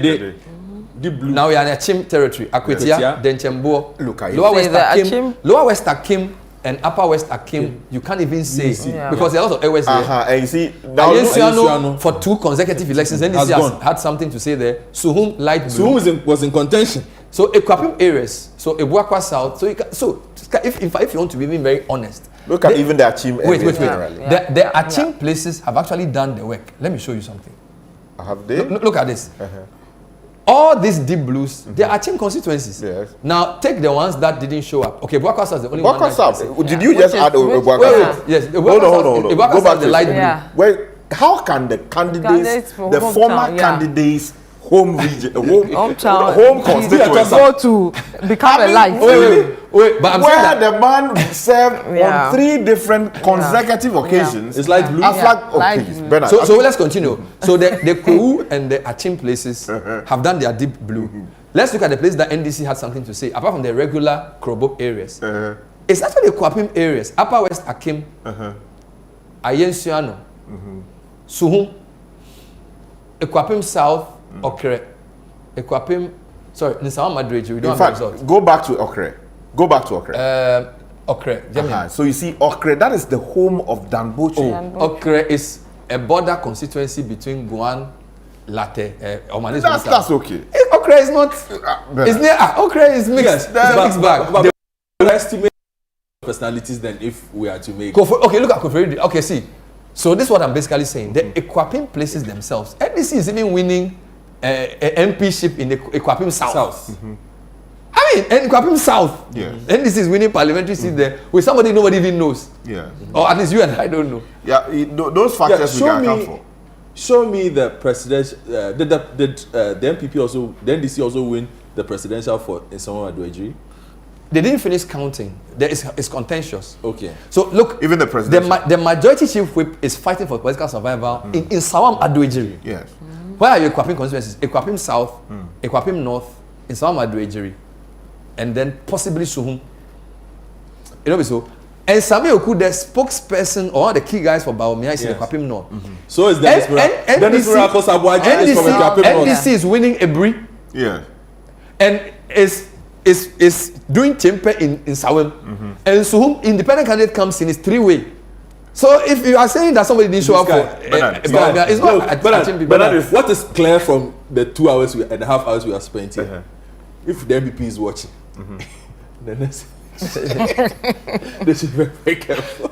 No, wait, let's with the candidates they will bring, you see, because I don't think they considered a lot of things In their calculation. in the calculations of, and I'm sitting on that horse and I'm singing that song of bringing Dr. Mahmoud Bawumia as their flag bearer. But he will not. You see, let me even go to. No, you see, because if so, Yeah. if so, you would have brought there would have been attachment to him that ties down Ashanti and Eastern clearly for him, because again the thinking is stronghold. Yep. The breakdown you've given us indicates that on the face of it, it's not really what you would call a stronghold in name. We've seen strongholds and what they Let me look like. give you a counter argument. Okay. In our Fourth Republic, presidents tend to get popular in As their they- second term, except Akufo-Addo. Every president in their first re-election bid, they do better than their first bid. So, for example, Kufuor, 2000, he won with a second round. 2004, he won comfortably.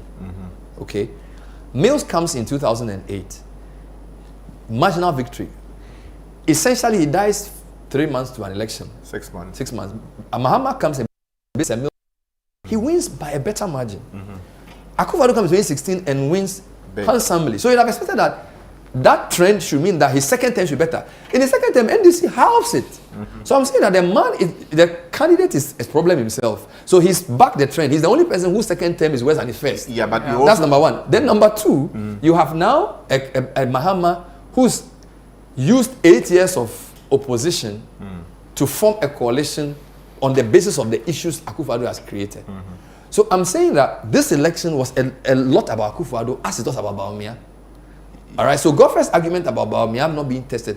In Ghana, again, Mills, 2000, you try him, he loses. 2004, you try him, he loses. Then 2008, he wins. Akufo-Addo, you try him 2008, he loses. 2012, he loses. 2016, he wins. So again, the trend shows that in Ghana, the more they bring you, do you understand? When they came, Kufuor, 96, he came, he didn't sit up. 2000, he won. So in Ghana, the trend is that when the guy is going out, he gets more popular. But Akufo-Addo is different. He's getting work. And when they bring you first, you start getting more popular until you After. you get. But because this election is such a big shocker and strange blowout kind of election, maybe all trends are over. Yeah, Where but you may be, but the reason why I'm saying this is, and I go back to your graph, Bawumia has been a presence since 2008. yes. So if you say new, yes, new as flag bearer, Okay. but as a national presence, He's been there. he's been around for a very, very long time. So to have that level of national visibility since 2008 and put up this kind of performance, again, I ask, who checked? Yeah, but you see, Bernard, that's why I was making the point that, look, if indeed the people who were leading the effort for Bawumia in Dambocho's constituency, Dambocho, he's supposed to be close to he's almost a leader of some kind of the campaign, right? His constituency, look, check the history. Okay. Yeah, Accra constituency. Check the history. But was he campaigning? So that they asked whether you want to see Accra's performance? yes. He wasn't campaigning? We don't even know if he was very active in the campaign. But did you see him anywhere?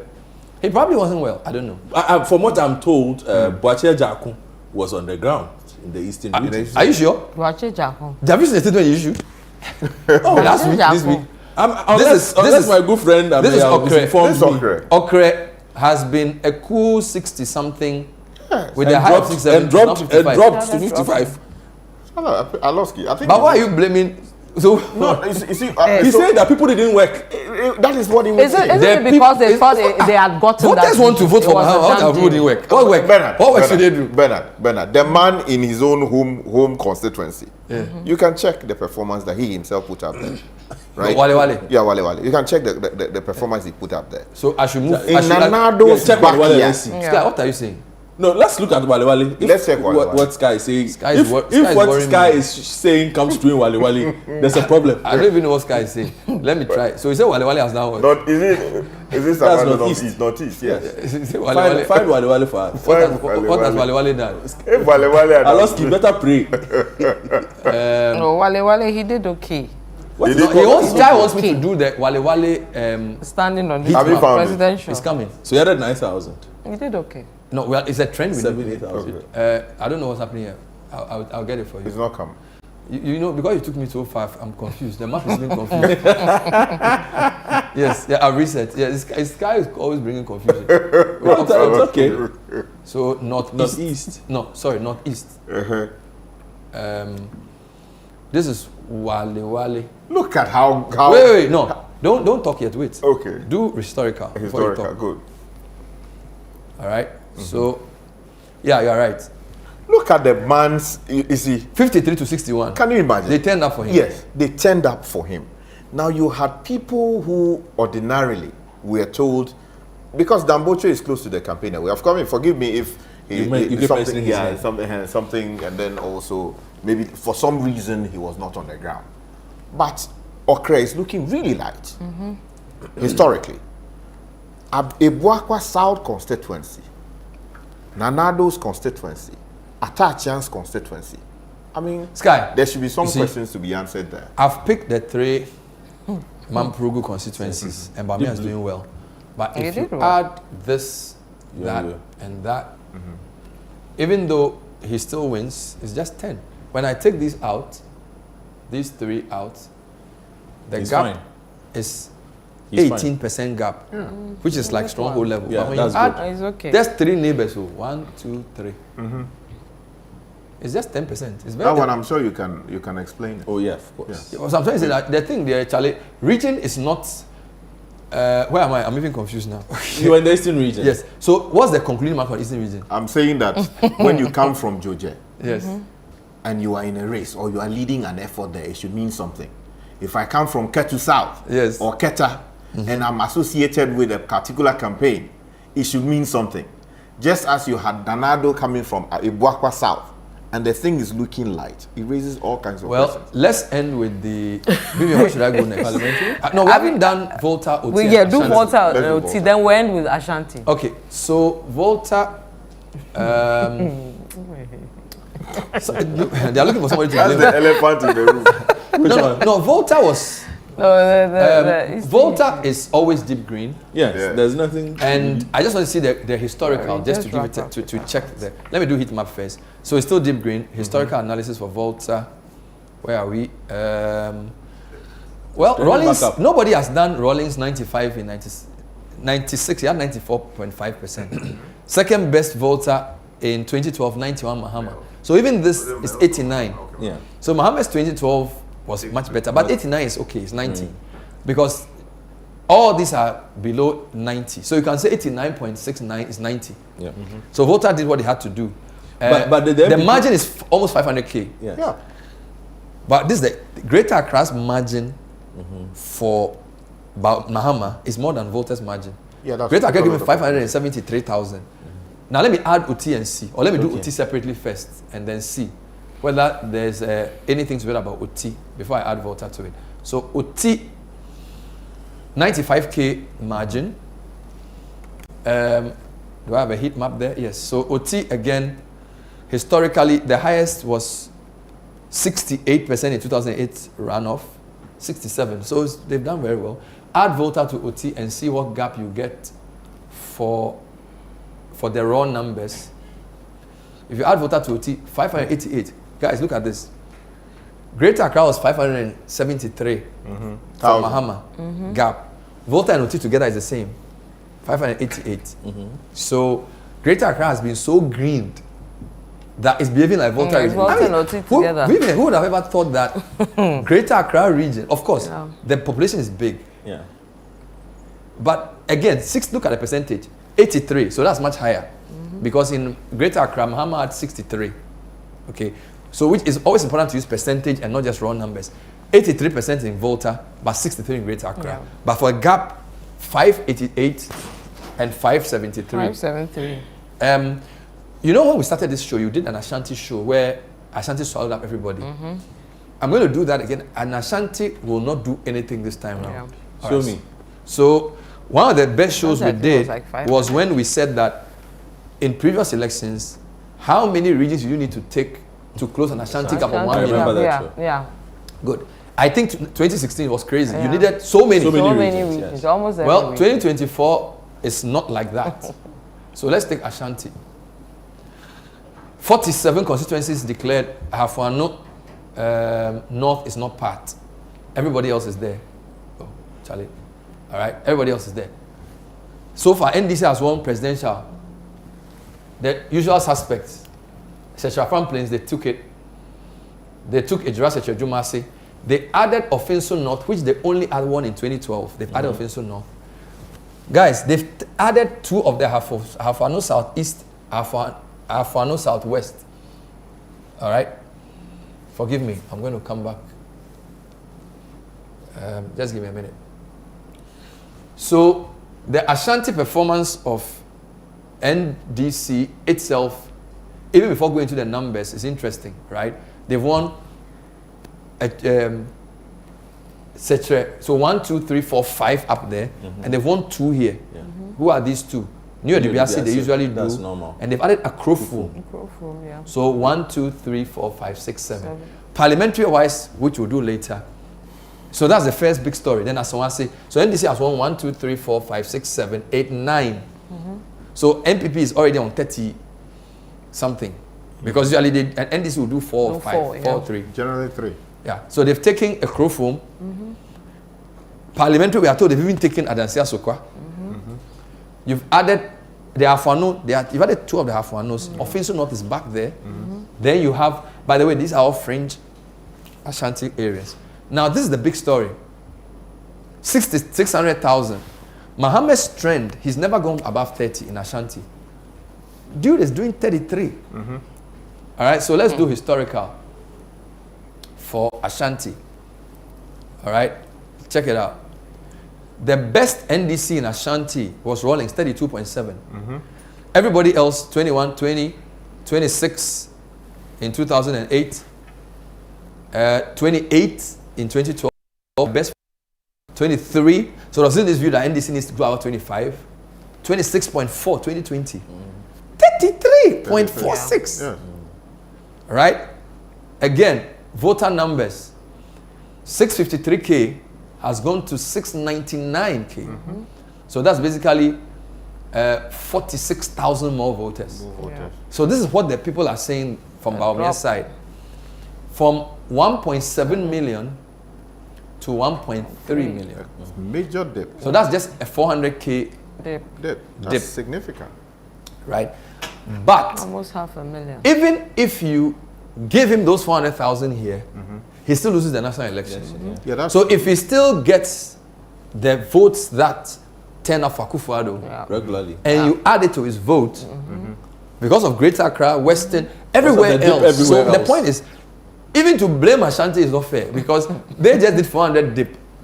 Somebody moved from 73k plus in Greater to 573k plus. which is where So you can't blame Ashanti people. No, you see, I think Ashanti needs to turn up, and then we should up expect where? that all the others Would will also be turn up, and the complement exactly. You Ashanti. see, you should be able to perform very well in your stronghold, Yeah. and hope that you perform in a certain, like in an encouraging Yeah. way, From in the others. in the strongholds of your Yeah. your opponent. And once you don't do that, you are in trouble. out. We saw that with the analysis in terms of the performance of Trump in the U.S., where you would ordinarily expect that he would perform well, he performed. And then in these areas where the opposition should ordinarily be very heavy, strong. he took votes away. Pockets That's of what we it, see. yeah. And then, Bernard, let me just add this to the conversation. You see, when you look at the Greater Accra numbers, right, Yeah. we're told that 39% of the population belong to the Akan stock, right? The Gadangbe, 29%. The Vao, 18%. The Gans form the largest single sub-ethnic grouping, accounting for 18.9%. Now, Christians constitute the largest religious group, 83.0%, followed by Muslims, 10.2%, and people who profess no religion, 4.6%. And adherents to traditional religion making 1.4%. How could that have played out and how the region behaved? I can try and answer that with some data. Okay. So whilst you talk, let me get the data. but I want to look at the Ashanti region, and again, like I said, I'm sitting on that horse, I'm singing that song. I am very clear in my mind that now, with what Bernard has shown me, the insight Bernard has given me, I can safely say the NPP brought the wrong candidate. Now, if I look at the Ashanti region, I don't recall the last time a presidential candidate of the NPP spent 17 days straight in the region Yeah. campaigning, leaves, Go back. then goes back to spend an extra 6 days in that region, in the Ashanti region, and still ends up losing votes. Now that alone should have informed us that there was a problem. Yeah, but Because they were trying to raise numbers. Yeah. Right? Now I'm looking at Accra, for instance. yeah, Since 1996, yeah, NDC has not done anything there. yeah. They win. It's not a matter of skirt and blouse. They won on both sides. Yeah, but Godfred, a number of friends from that part of the country, and who just returned, tell me that look, the people are angry because Yes. it's a uko kumasia futu nkwa. Yes. Yeah. Like they attempted. The people to feel do their some- votes have been Exactly. taken for Yeah. granted. Yeah. So they either turned up to vote against the candidate or did Or not not show show up. up. Yeah. Yes. So that you should not be surprised when John Dramani Mahama is making 33.46% of the votes. So there are issues with the candidature of Dr. Bawumia. The fact that he's a Muslim is also another matter. People are running away from the matter, but it is a serious You consideration think for many people. people refuse to give him the green card because he's course. Muslim? We haven't even. Of course, you hear friends tell you that. Well, If friends are telling you, it means that something is happening. I'm saying that. It's Yeah, just but a that- week, so it's a bit early. No, it's not. I want to. No, I want to. We are running No, away from no. I want to show you. Yes. Whilst you work on that, Go ahead, go ahead. Sky's argument is not far-fetched. This was the first time we had somebody from a minority region in this Fourth Republic being on the ballot as flag bearer of one of the major political parties, in the country. And unless you say you don't know the thinking of Ghanaians, we've always been either ethnic or religious. Religious, yeah. Are you sure? Oh, yes. We've never tested religion at the polls. We've Well- never tested religion at the polls. Well, and it- one is not. the MPP would have. Hold on. One round is not enough. Bernard, I understand, but the I understand. MPP, which is why I'm saying, hold on. We've The never tested it. MPP would have had to be wide-eyed optimists to assume that they had a candidate who was going to overcome 70% of the populace who worship in a certain way. You can't hide away. And if we take a look at, if we isolate the Zongo votes as well, We did that the last time. yes, we will see that perhaps you had a candidate then who was caught in a cultural and social dilemma. Exactly. Whether to be Christian or whether to be Muslim. He goes here, he offends. He goes here, he offends. And the opposition And whipped so up he the lost the ability to be himself. Yeah. Today he's in church, he's Boys Brigade Methodist. Tomorrow he's Pentecostal. The following day he's back at the mosque. And let's not pretend as if we did not know that there was disapproval from senior quarters of his religion. Inside, yeah, Who, in going to the who churches, spoke and said that, look, we understand the fact that you have to campaign, but stick up for your religion. Yeah. All right, I wanted to show you guys something. And you know, Bernard, there are a lot of disadvantages Bernard is running to away this from thing. that. No, I wanted to show you some data. And let me tell you something. You see, it's interesting. Because the only other person who came close or people suspected was a Muslim, but was not actually seen confessing the same publicly, was Hilal Imam. And he, according to the historical records, did not even say whether he was a Muslim or Yeah, he did not declare his religion. I can do something for Hilal you. Imam did not declare his religion. I can do officially. a Zongo vote analysis I did with Vivian that night, where I picked the 5 constituencies in Greater Accra with Zongos. But the reason it's not complete is that we need to add the Kumasi Zongos and the Eastern Zongos. They are lost. Yes. But if you do Greater Those are Accra big. Zongo, he lost. Yes. But because he lost the overall Greater Accra, it's not enough. So if you like, give me time to a do few the days. yes, we'll I will that. do a Zongo analysis for you where I will add, because Kofredi has Eastern has Zongos. It has a big Every zongo. town Ashanti has Yes, so my point is Some that, are big. but I wanted to say something. Hohoi has a zongo. Yes, every town in So this Vivian, area. you know the question is, which region? Sky was talking about Eastern. Bawumia's West performance for a region, percentage-wise, who can guess? Worst performance percentage-wise. In terms of 2020, 2024 variance. So what I'm saying is that if 2020 is our base, which region's numbers did he do West compared to his 2020 performance? 2020. Akufo-Addo? And then who is Mohammed's best? So let me start with Godfred. Let's do a quiz. So I'll feel. Let me see this. Give me what you think are Bawumia's West 3 and Mohammed's best 3. And then I'll show you from the data. The best 3. For Best Muhammad. three for Muhammad. And this is Muhammad, best percentage. three for- So basically I'm saying that if you look at I'll pick 2020, Ashanti. wait, best or let me worst? explain the question well. Yes. 2020, if you compare 2024, where did Muhammad do well. comparison percentage-wise? Which region? Greater Accra. With top 3. Yes. And then which is Bawumia's West 3? I'll talk about Ashanti for Muhammad. You say Muhammad is Ashanti, Ashanti, for you? I'll talk about Greater Accra. And then I'll talk about Volta. For you. So you said Muhammad's best 3 is Ashanti, Greater Greater Accra, and Volta. Ashanti Volta. and Volta. What about you? Mahama, Greater, Central, and Ashanti. I've made it more than Okay. No, it's true. 3. Ashanti. Greater, Okay. Ashanti, Go for it. Which is and Muhammad's Central. best 3? Oh, Volta, Western, Greater Accra. But you are what you wanted to. I'm coming to, no, nobody has that information. Nobody has the. We are looking Now, at my graph. my friends at Finance Skills have done a very good analysis. What did it show me? Where they are comparing, I don't know if Jude has it, you can put it up. But before he puts it up, let me take your West Bawumia 3. Or should we deal with the best first? Do I the think best. that's the Then we So Sky see our said level. Mohammed's best 3, when you compare 2020 to 2024, is Ashanti, Eastern, and what? Volta. Volta. Vivian Did I mention says, Eastern? no, you said Ashanti, Greater Accra, and Volta. Yes.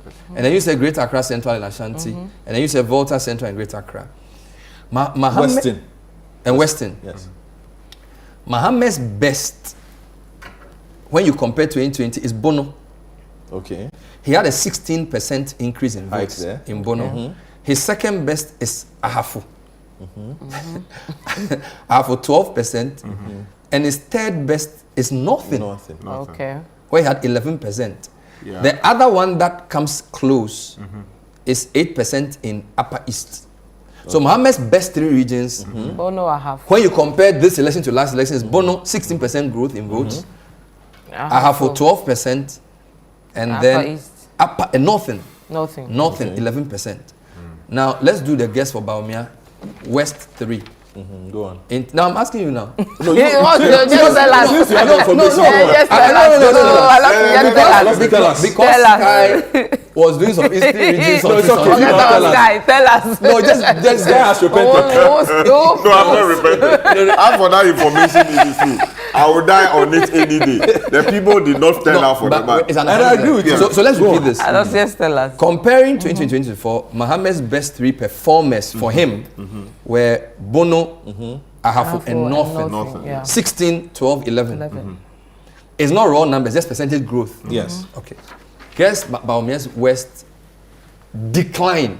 Okay, tell me. You see, wait. So the person now decline. Okay. No, let's get let's the get- questions. Okay, actually So wanted to do I'm something. saying which is Bawumia's West decline from Akufo-Addo. So we are basically saying the variance. I'm doing a variance analysis. I'm Yes. saying Akufo-Addo had X votes. Bawumia had X votes. The variance in percentage using 2020 as the base.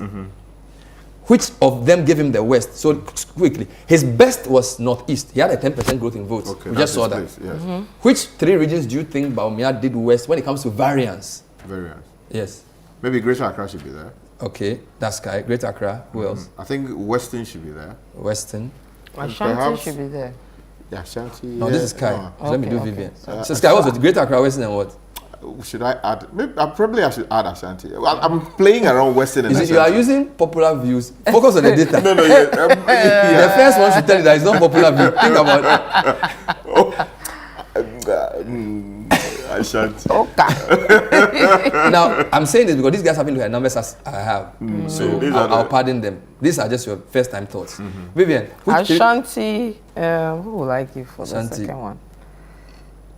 Western Western, and then Eastern. Eastern. Okay. Go for it. This one, they are putting you on the spot. No, I won't answer. Give me that. Give me what you have there. And Tell let's me be what you free. have This there. Guys say exam, Great Accra, eh? she exam. Sky is correct. Let's Great Greater Accra, Accra, okay. his decline was 46%. So it's not a stronghold issue. I told you that Greater Accra's population growth, they will make a decisive Yeah. difference. Bawumia's votes dropped from Akufo-Addo's 1.2 million to 681,000. That's a 46% decline. That's his West. What's the second West? Volta. He declined from 100K for Akufo-Addo to 56K. 56. That's a 44% decline. His third Western. West, Yes. no, Central rather. Central. But it's a tie with Upper East. Wow. Sorry. You're right. It's Central, 38. Upper East and Western is 37. So Western is close. So his third West was Central. He dropped from 619 and 13K for Akufo-Addo to 382. That's So Central region, his decline was 38%.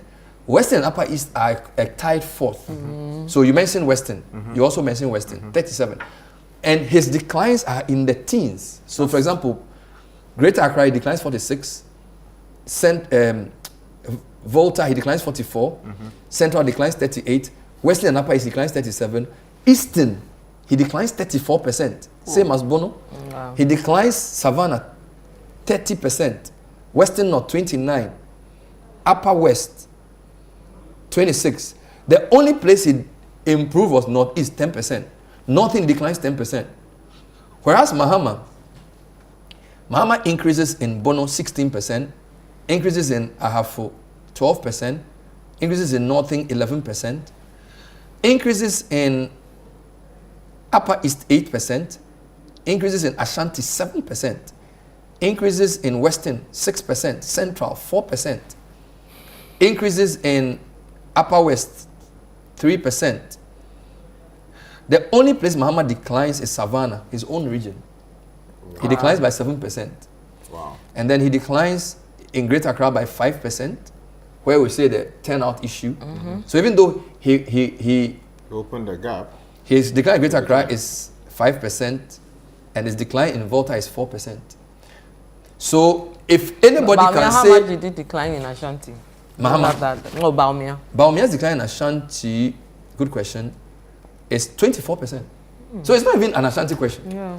His decline in Greater Accra, Volta, and Central were the top three. Are you joining me on my horse? Not yet. And you see, He's Not- standing not- by the not horse yet. now. He's standing by the horse, ready to By the mount. way, Hold the reins. this is on the base of 2020. Yeah.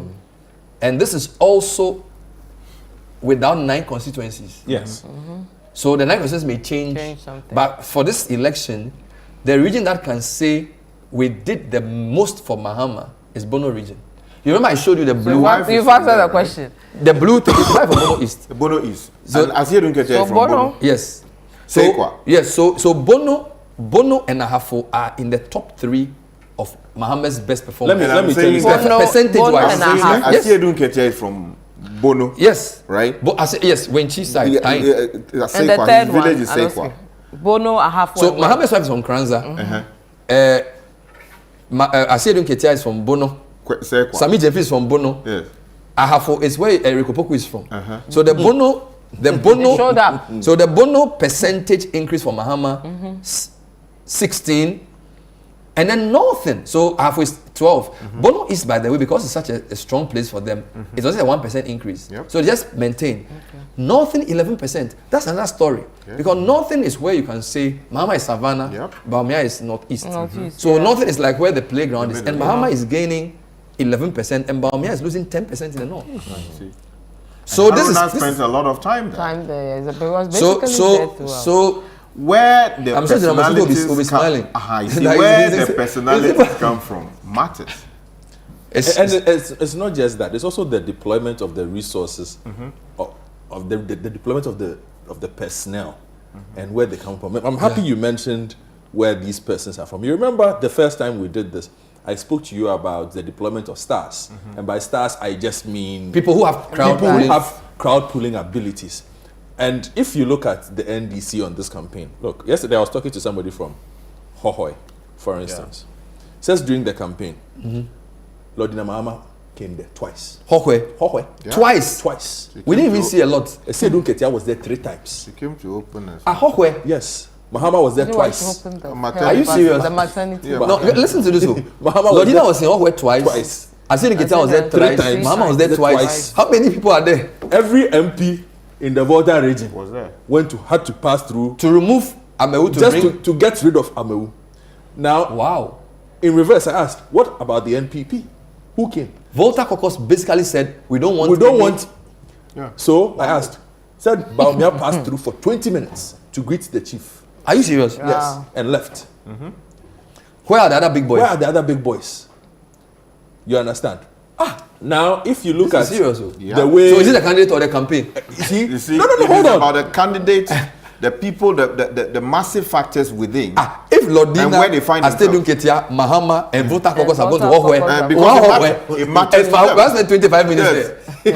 Why should it be? That's the question. That's the And question Akufo-Addo was could have asking gone from there. the beginning.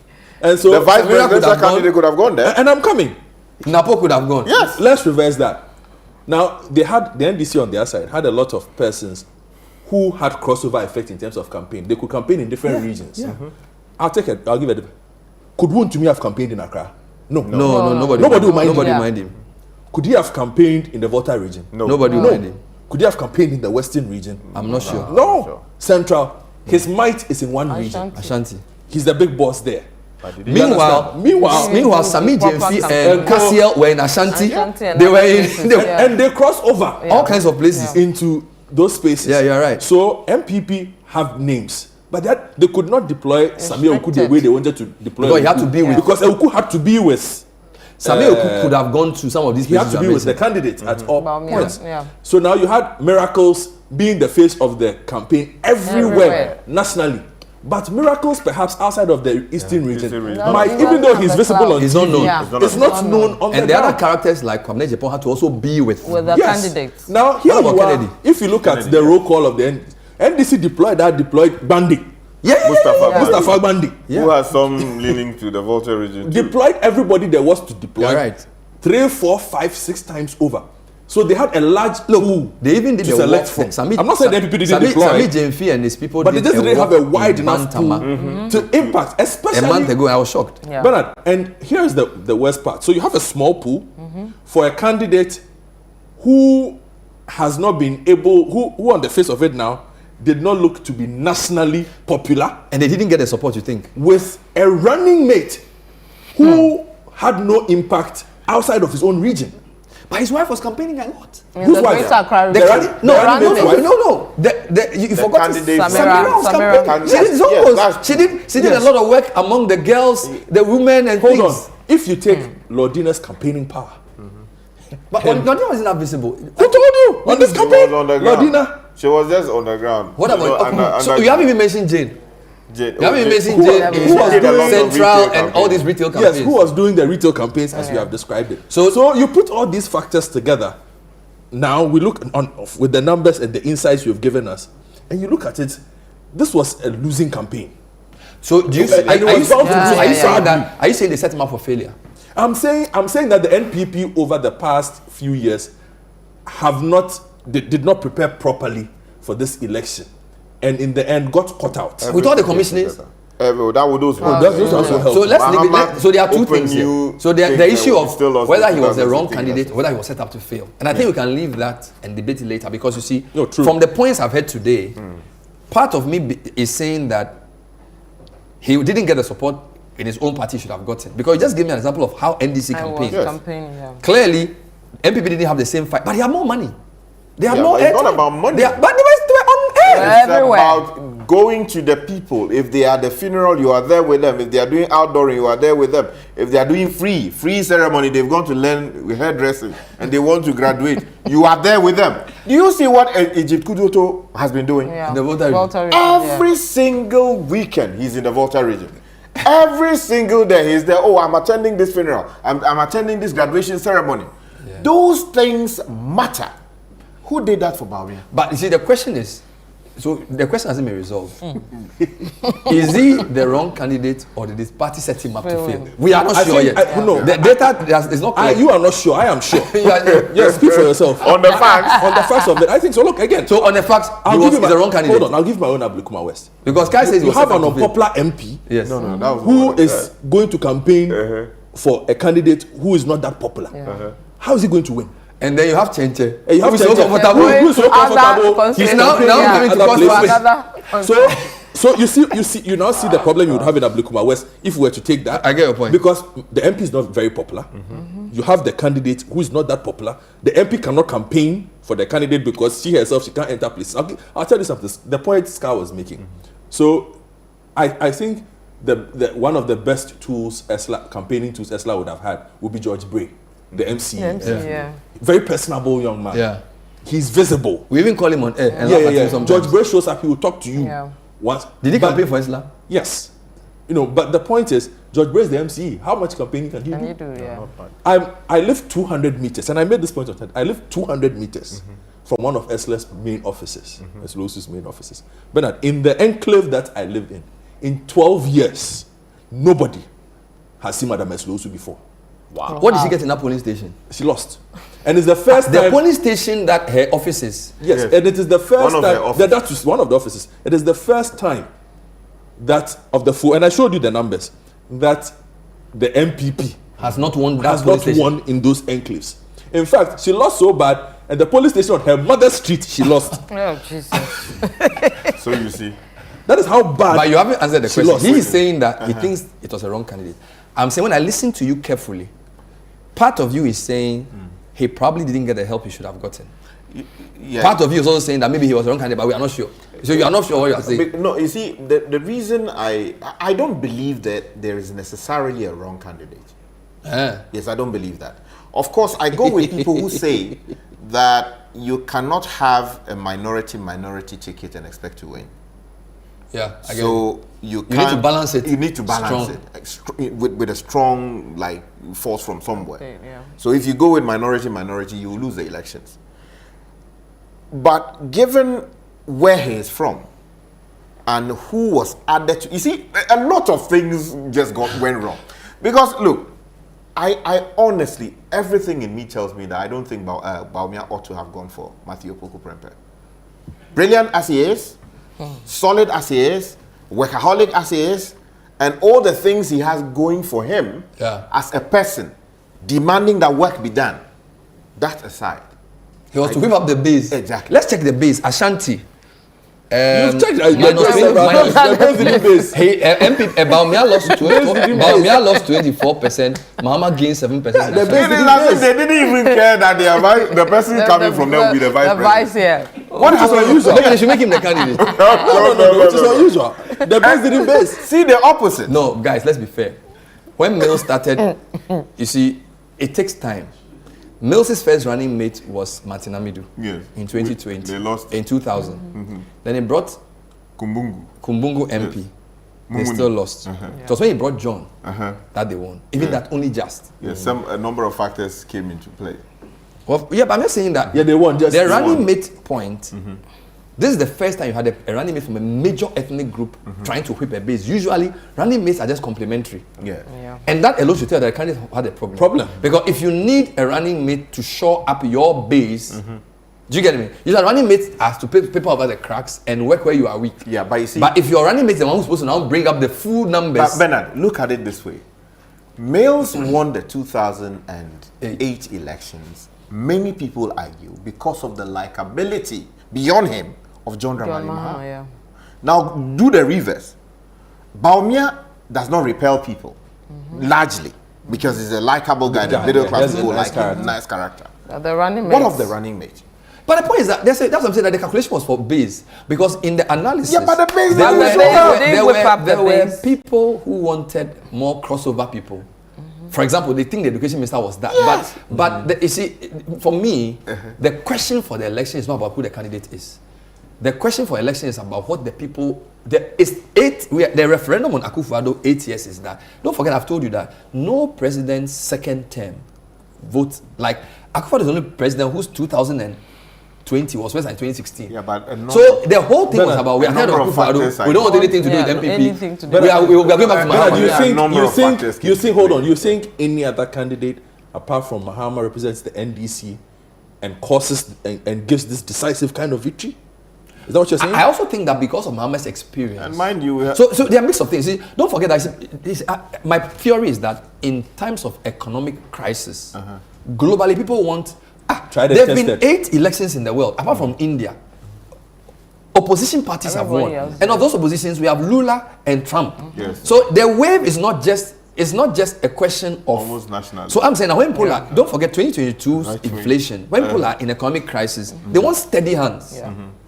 Okay, and Mahama over the past 8 years, in his utterances about the IMF, even his analysis of when they should go to IMF, call a national forum, he said it a year ago. So my point is that when people are economically uncertain, old hands are appealing. So what NPP's calculation was is that, Mahama dear, incompetent, Mahama doom. So no, people are like, you destroyed our economy. We want somebody who's a bit more, do you understand? So it's not like a fresh thing. So the Mahama victory was not necessarily, so it's NPP repudiation, but also a desire for somebody who we believe has the experience, because he has only 4 years. But who would take that view? Is it the middle class or the generality of Sky, the most important issue in 5 polls was the economy and jobs. And I'm saying that if you are broke and you are looking for somebody to help fix an economy, you look for a steady hand, an experience, because he's going to hit the ground running. He's not basically. Look, Mahama doesn't need to use a year to figure out what to do. Do you understand? Because the guy has been vice president for 4 years and president for another 4. It's like if I take you back on Eyewitness News next week, you are not now going to find out who do we call. You know what to do. So when people are in an economic situation, they want somebody. So his experience, and I said he built a middle class coalition. All the people he was dealing with on this CSO people, they're all middle class people. They're so good. The likes of Franklin Kujo went out for him big time. Africa Education Watch. Yes. Africa Center for Energy Policy, Imani. These are influential middle class groups. The labor unions, even though they didn't say it, the labor unions are very upset with this government because when they had meetings with Akufo-Addo, they said he didn't solve their problem. Now, all those people, when Mahama met, they should have seen the body language. So I'm saying that you don't deconstruct an election by just one side. Yeah, that's right. So the candidate for NPP is challenging, running mate is challenging, people are angry, but the opposition candidate is an experienced politician who has also built a coalition. Bernard. So his base is ready to move. Bernard. So it's a multivariate, it's not one. You see, we have not considered the women bloc too in this election. Okay. If there was even one. Oh, there was. Because majority of Ghanaians happen to be women, right? They are more than men. Women are more than men in this country. Yeah. Could it be? Could it be? Especially as they deployed strategically. First of all, they courted the women in the media. Yeah. Shamima and Co. Yes, they went out deliberately. A lot of the women to get female voices a lot of the into the space. Yeah. So Beatrice. A lot of the women. That's right. When they were doing it, they were laughing at them. They even did an event with Odilia Ofori live on City where they had this whole media Angela Jamina Buaji thing. Exactly. And in deploying Prof, they also had that strategy in mind. Getting closer to the market women. She was always in connecting with them. Those are the beaches. Middle class women. The question is, what happened? But Samira was also doing market. And she also did the media thing, which backfired. Yes, but she tried. She tried. But you see, if you look at, between you and I, if you see Prof. Prof Jane is more, you are right. Prof Jane will connect better with a typical Ghanaian market woman. She doesn't threaten you. She speaks softly. She will listen to you. So it's easier to. So you're right. That also helped. And let me add small bonus. I hear this trip, the gay girls, they didn't slack. Charlie, they went out. And they were whipping their men. No, but because gay, sometimes people. The rivalry, they didn't overemphasize it too much. Because if you do gay, you know why you need to get sex. So I think they down because if you do the gay thing too much, they don't slack. So the gay thing, if you do it too much, people will bore. I heard they didn't slack. Underground. The last one, they were not too bothered, but this one, they didn't slack. But to be fair, gay has had the first of everything. CJ, Speaker Bamford was gay. Is Bamford gay? Bamford Ado. I have to check. We have to check. Because Attorney Generals, gay, like they've done. They will probably get the first president, who knows? First female president. So, we have... She went to Holy Child. Okay. Bamford Ado, Holy Child. Holy Child School. Factor non-verbal. Interesting. So, my conclusion is that it's too early. I have identified at least 4 factors. The candidate and his vice, the economy, the opposition leader and his strategy, and his personality around him in his running mate, and the Asidum KTS of this world. And then the middle class moving to NDC. The opposite didn't happen. Yeah, so it's a lot of things. It's not just one reason. It's a lot of things. All other things considered. Yeah. Sky bringing other issues like religion. I think we need to test it again. The religion question is not being well tested.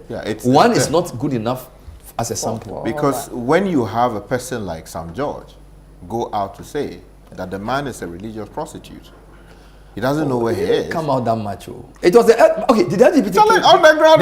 Did the LGBT thing even? It was a big matter. We'll see. Unfortunately, the man is now saying that. Yeah, because I don't know, Sky. It's so we give the trophy to Bono, Ahafo, and great. It was Bono, Ahafo, and Northern for Mahama. The 3 West for Bawumia, Greater Accra, Volta, and Central. So everybody contributed.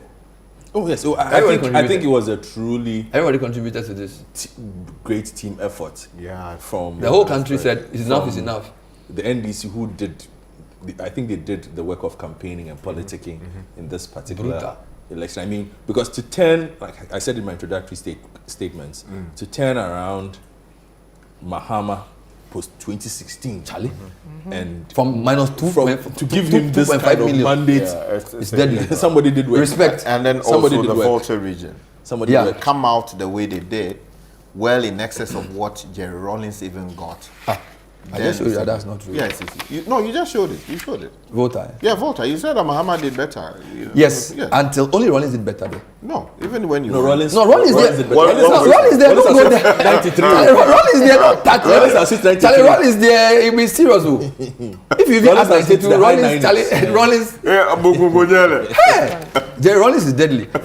Rawlings. Some people think if you are running against Kufuor may not have won. No, Vivian. Rawlings was deadly. If you look at Rawlings' numbers in 92, but even 96, Rawlings was deadly. All right, gentlemen, thank you very much. Great spending 2 hours with you. Have they finished with the collation though? They've stopped. Yeah. We have parliamentary to do. We have to go back. So we have presidential, only 9 left. 9 left, okay. Parliamentary, probably about 10. Okay. So we return on Monday. with I more want on to come situation. tomorrow. No, we are not coming. I want to come We are tomorrow. not coming tomorrow. I want You're on your to own. come. I want to deliver So tomorrow. return on Monday, On and then Parliament. by then we would have seen most of them. get to do Now I'll come back. Thank you very much, Bernard Abler, Hey. Sky, and Godfrey. Always a pleasure, Wonderful. VK. Yeah. Earlier we had Umar Sanda joining us. My name is Vivian Kailoko. We'll see you on Monday. Bye-bye.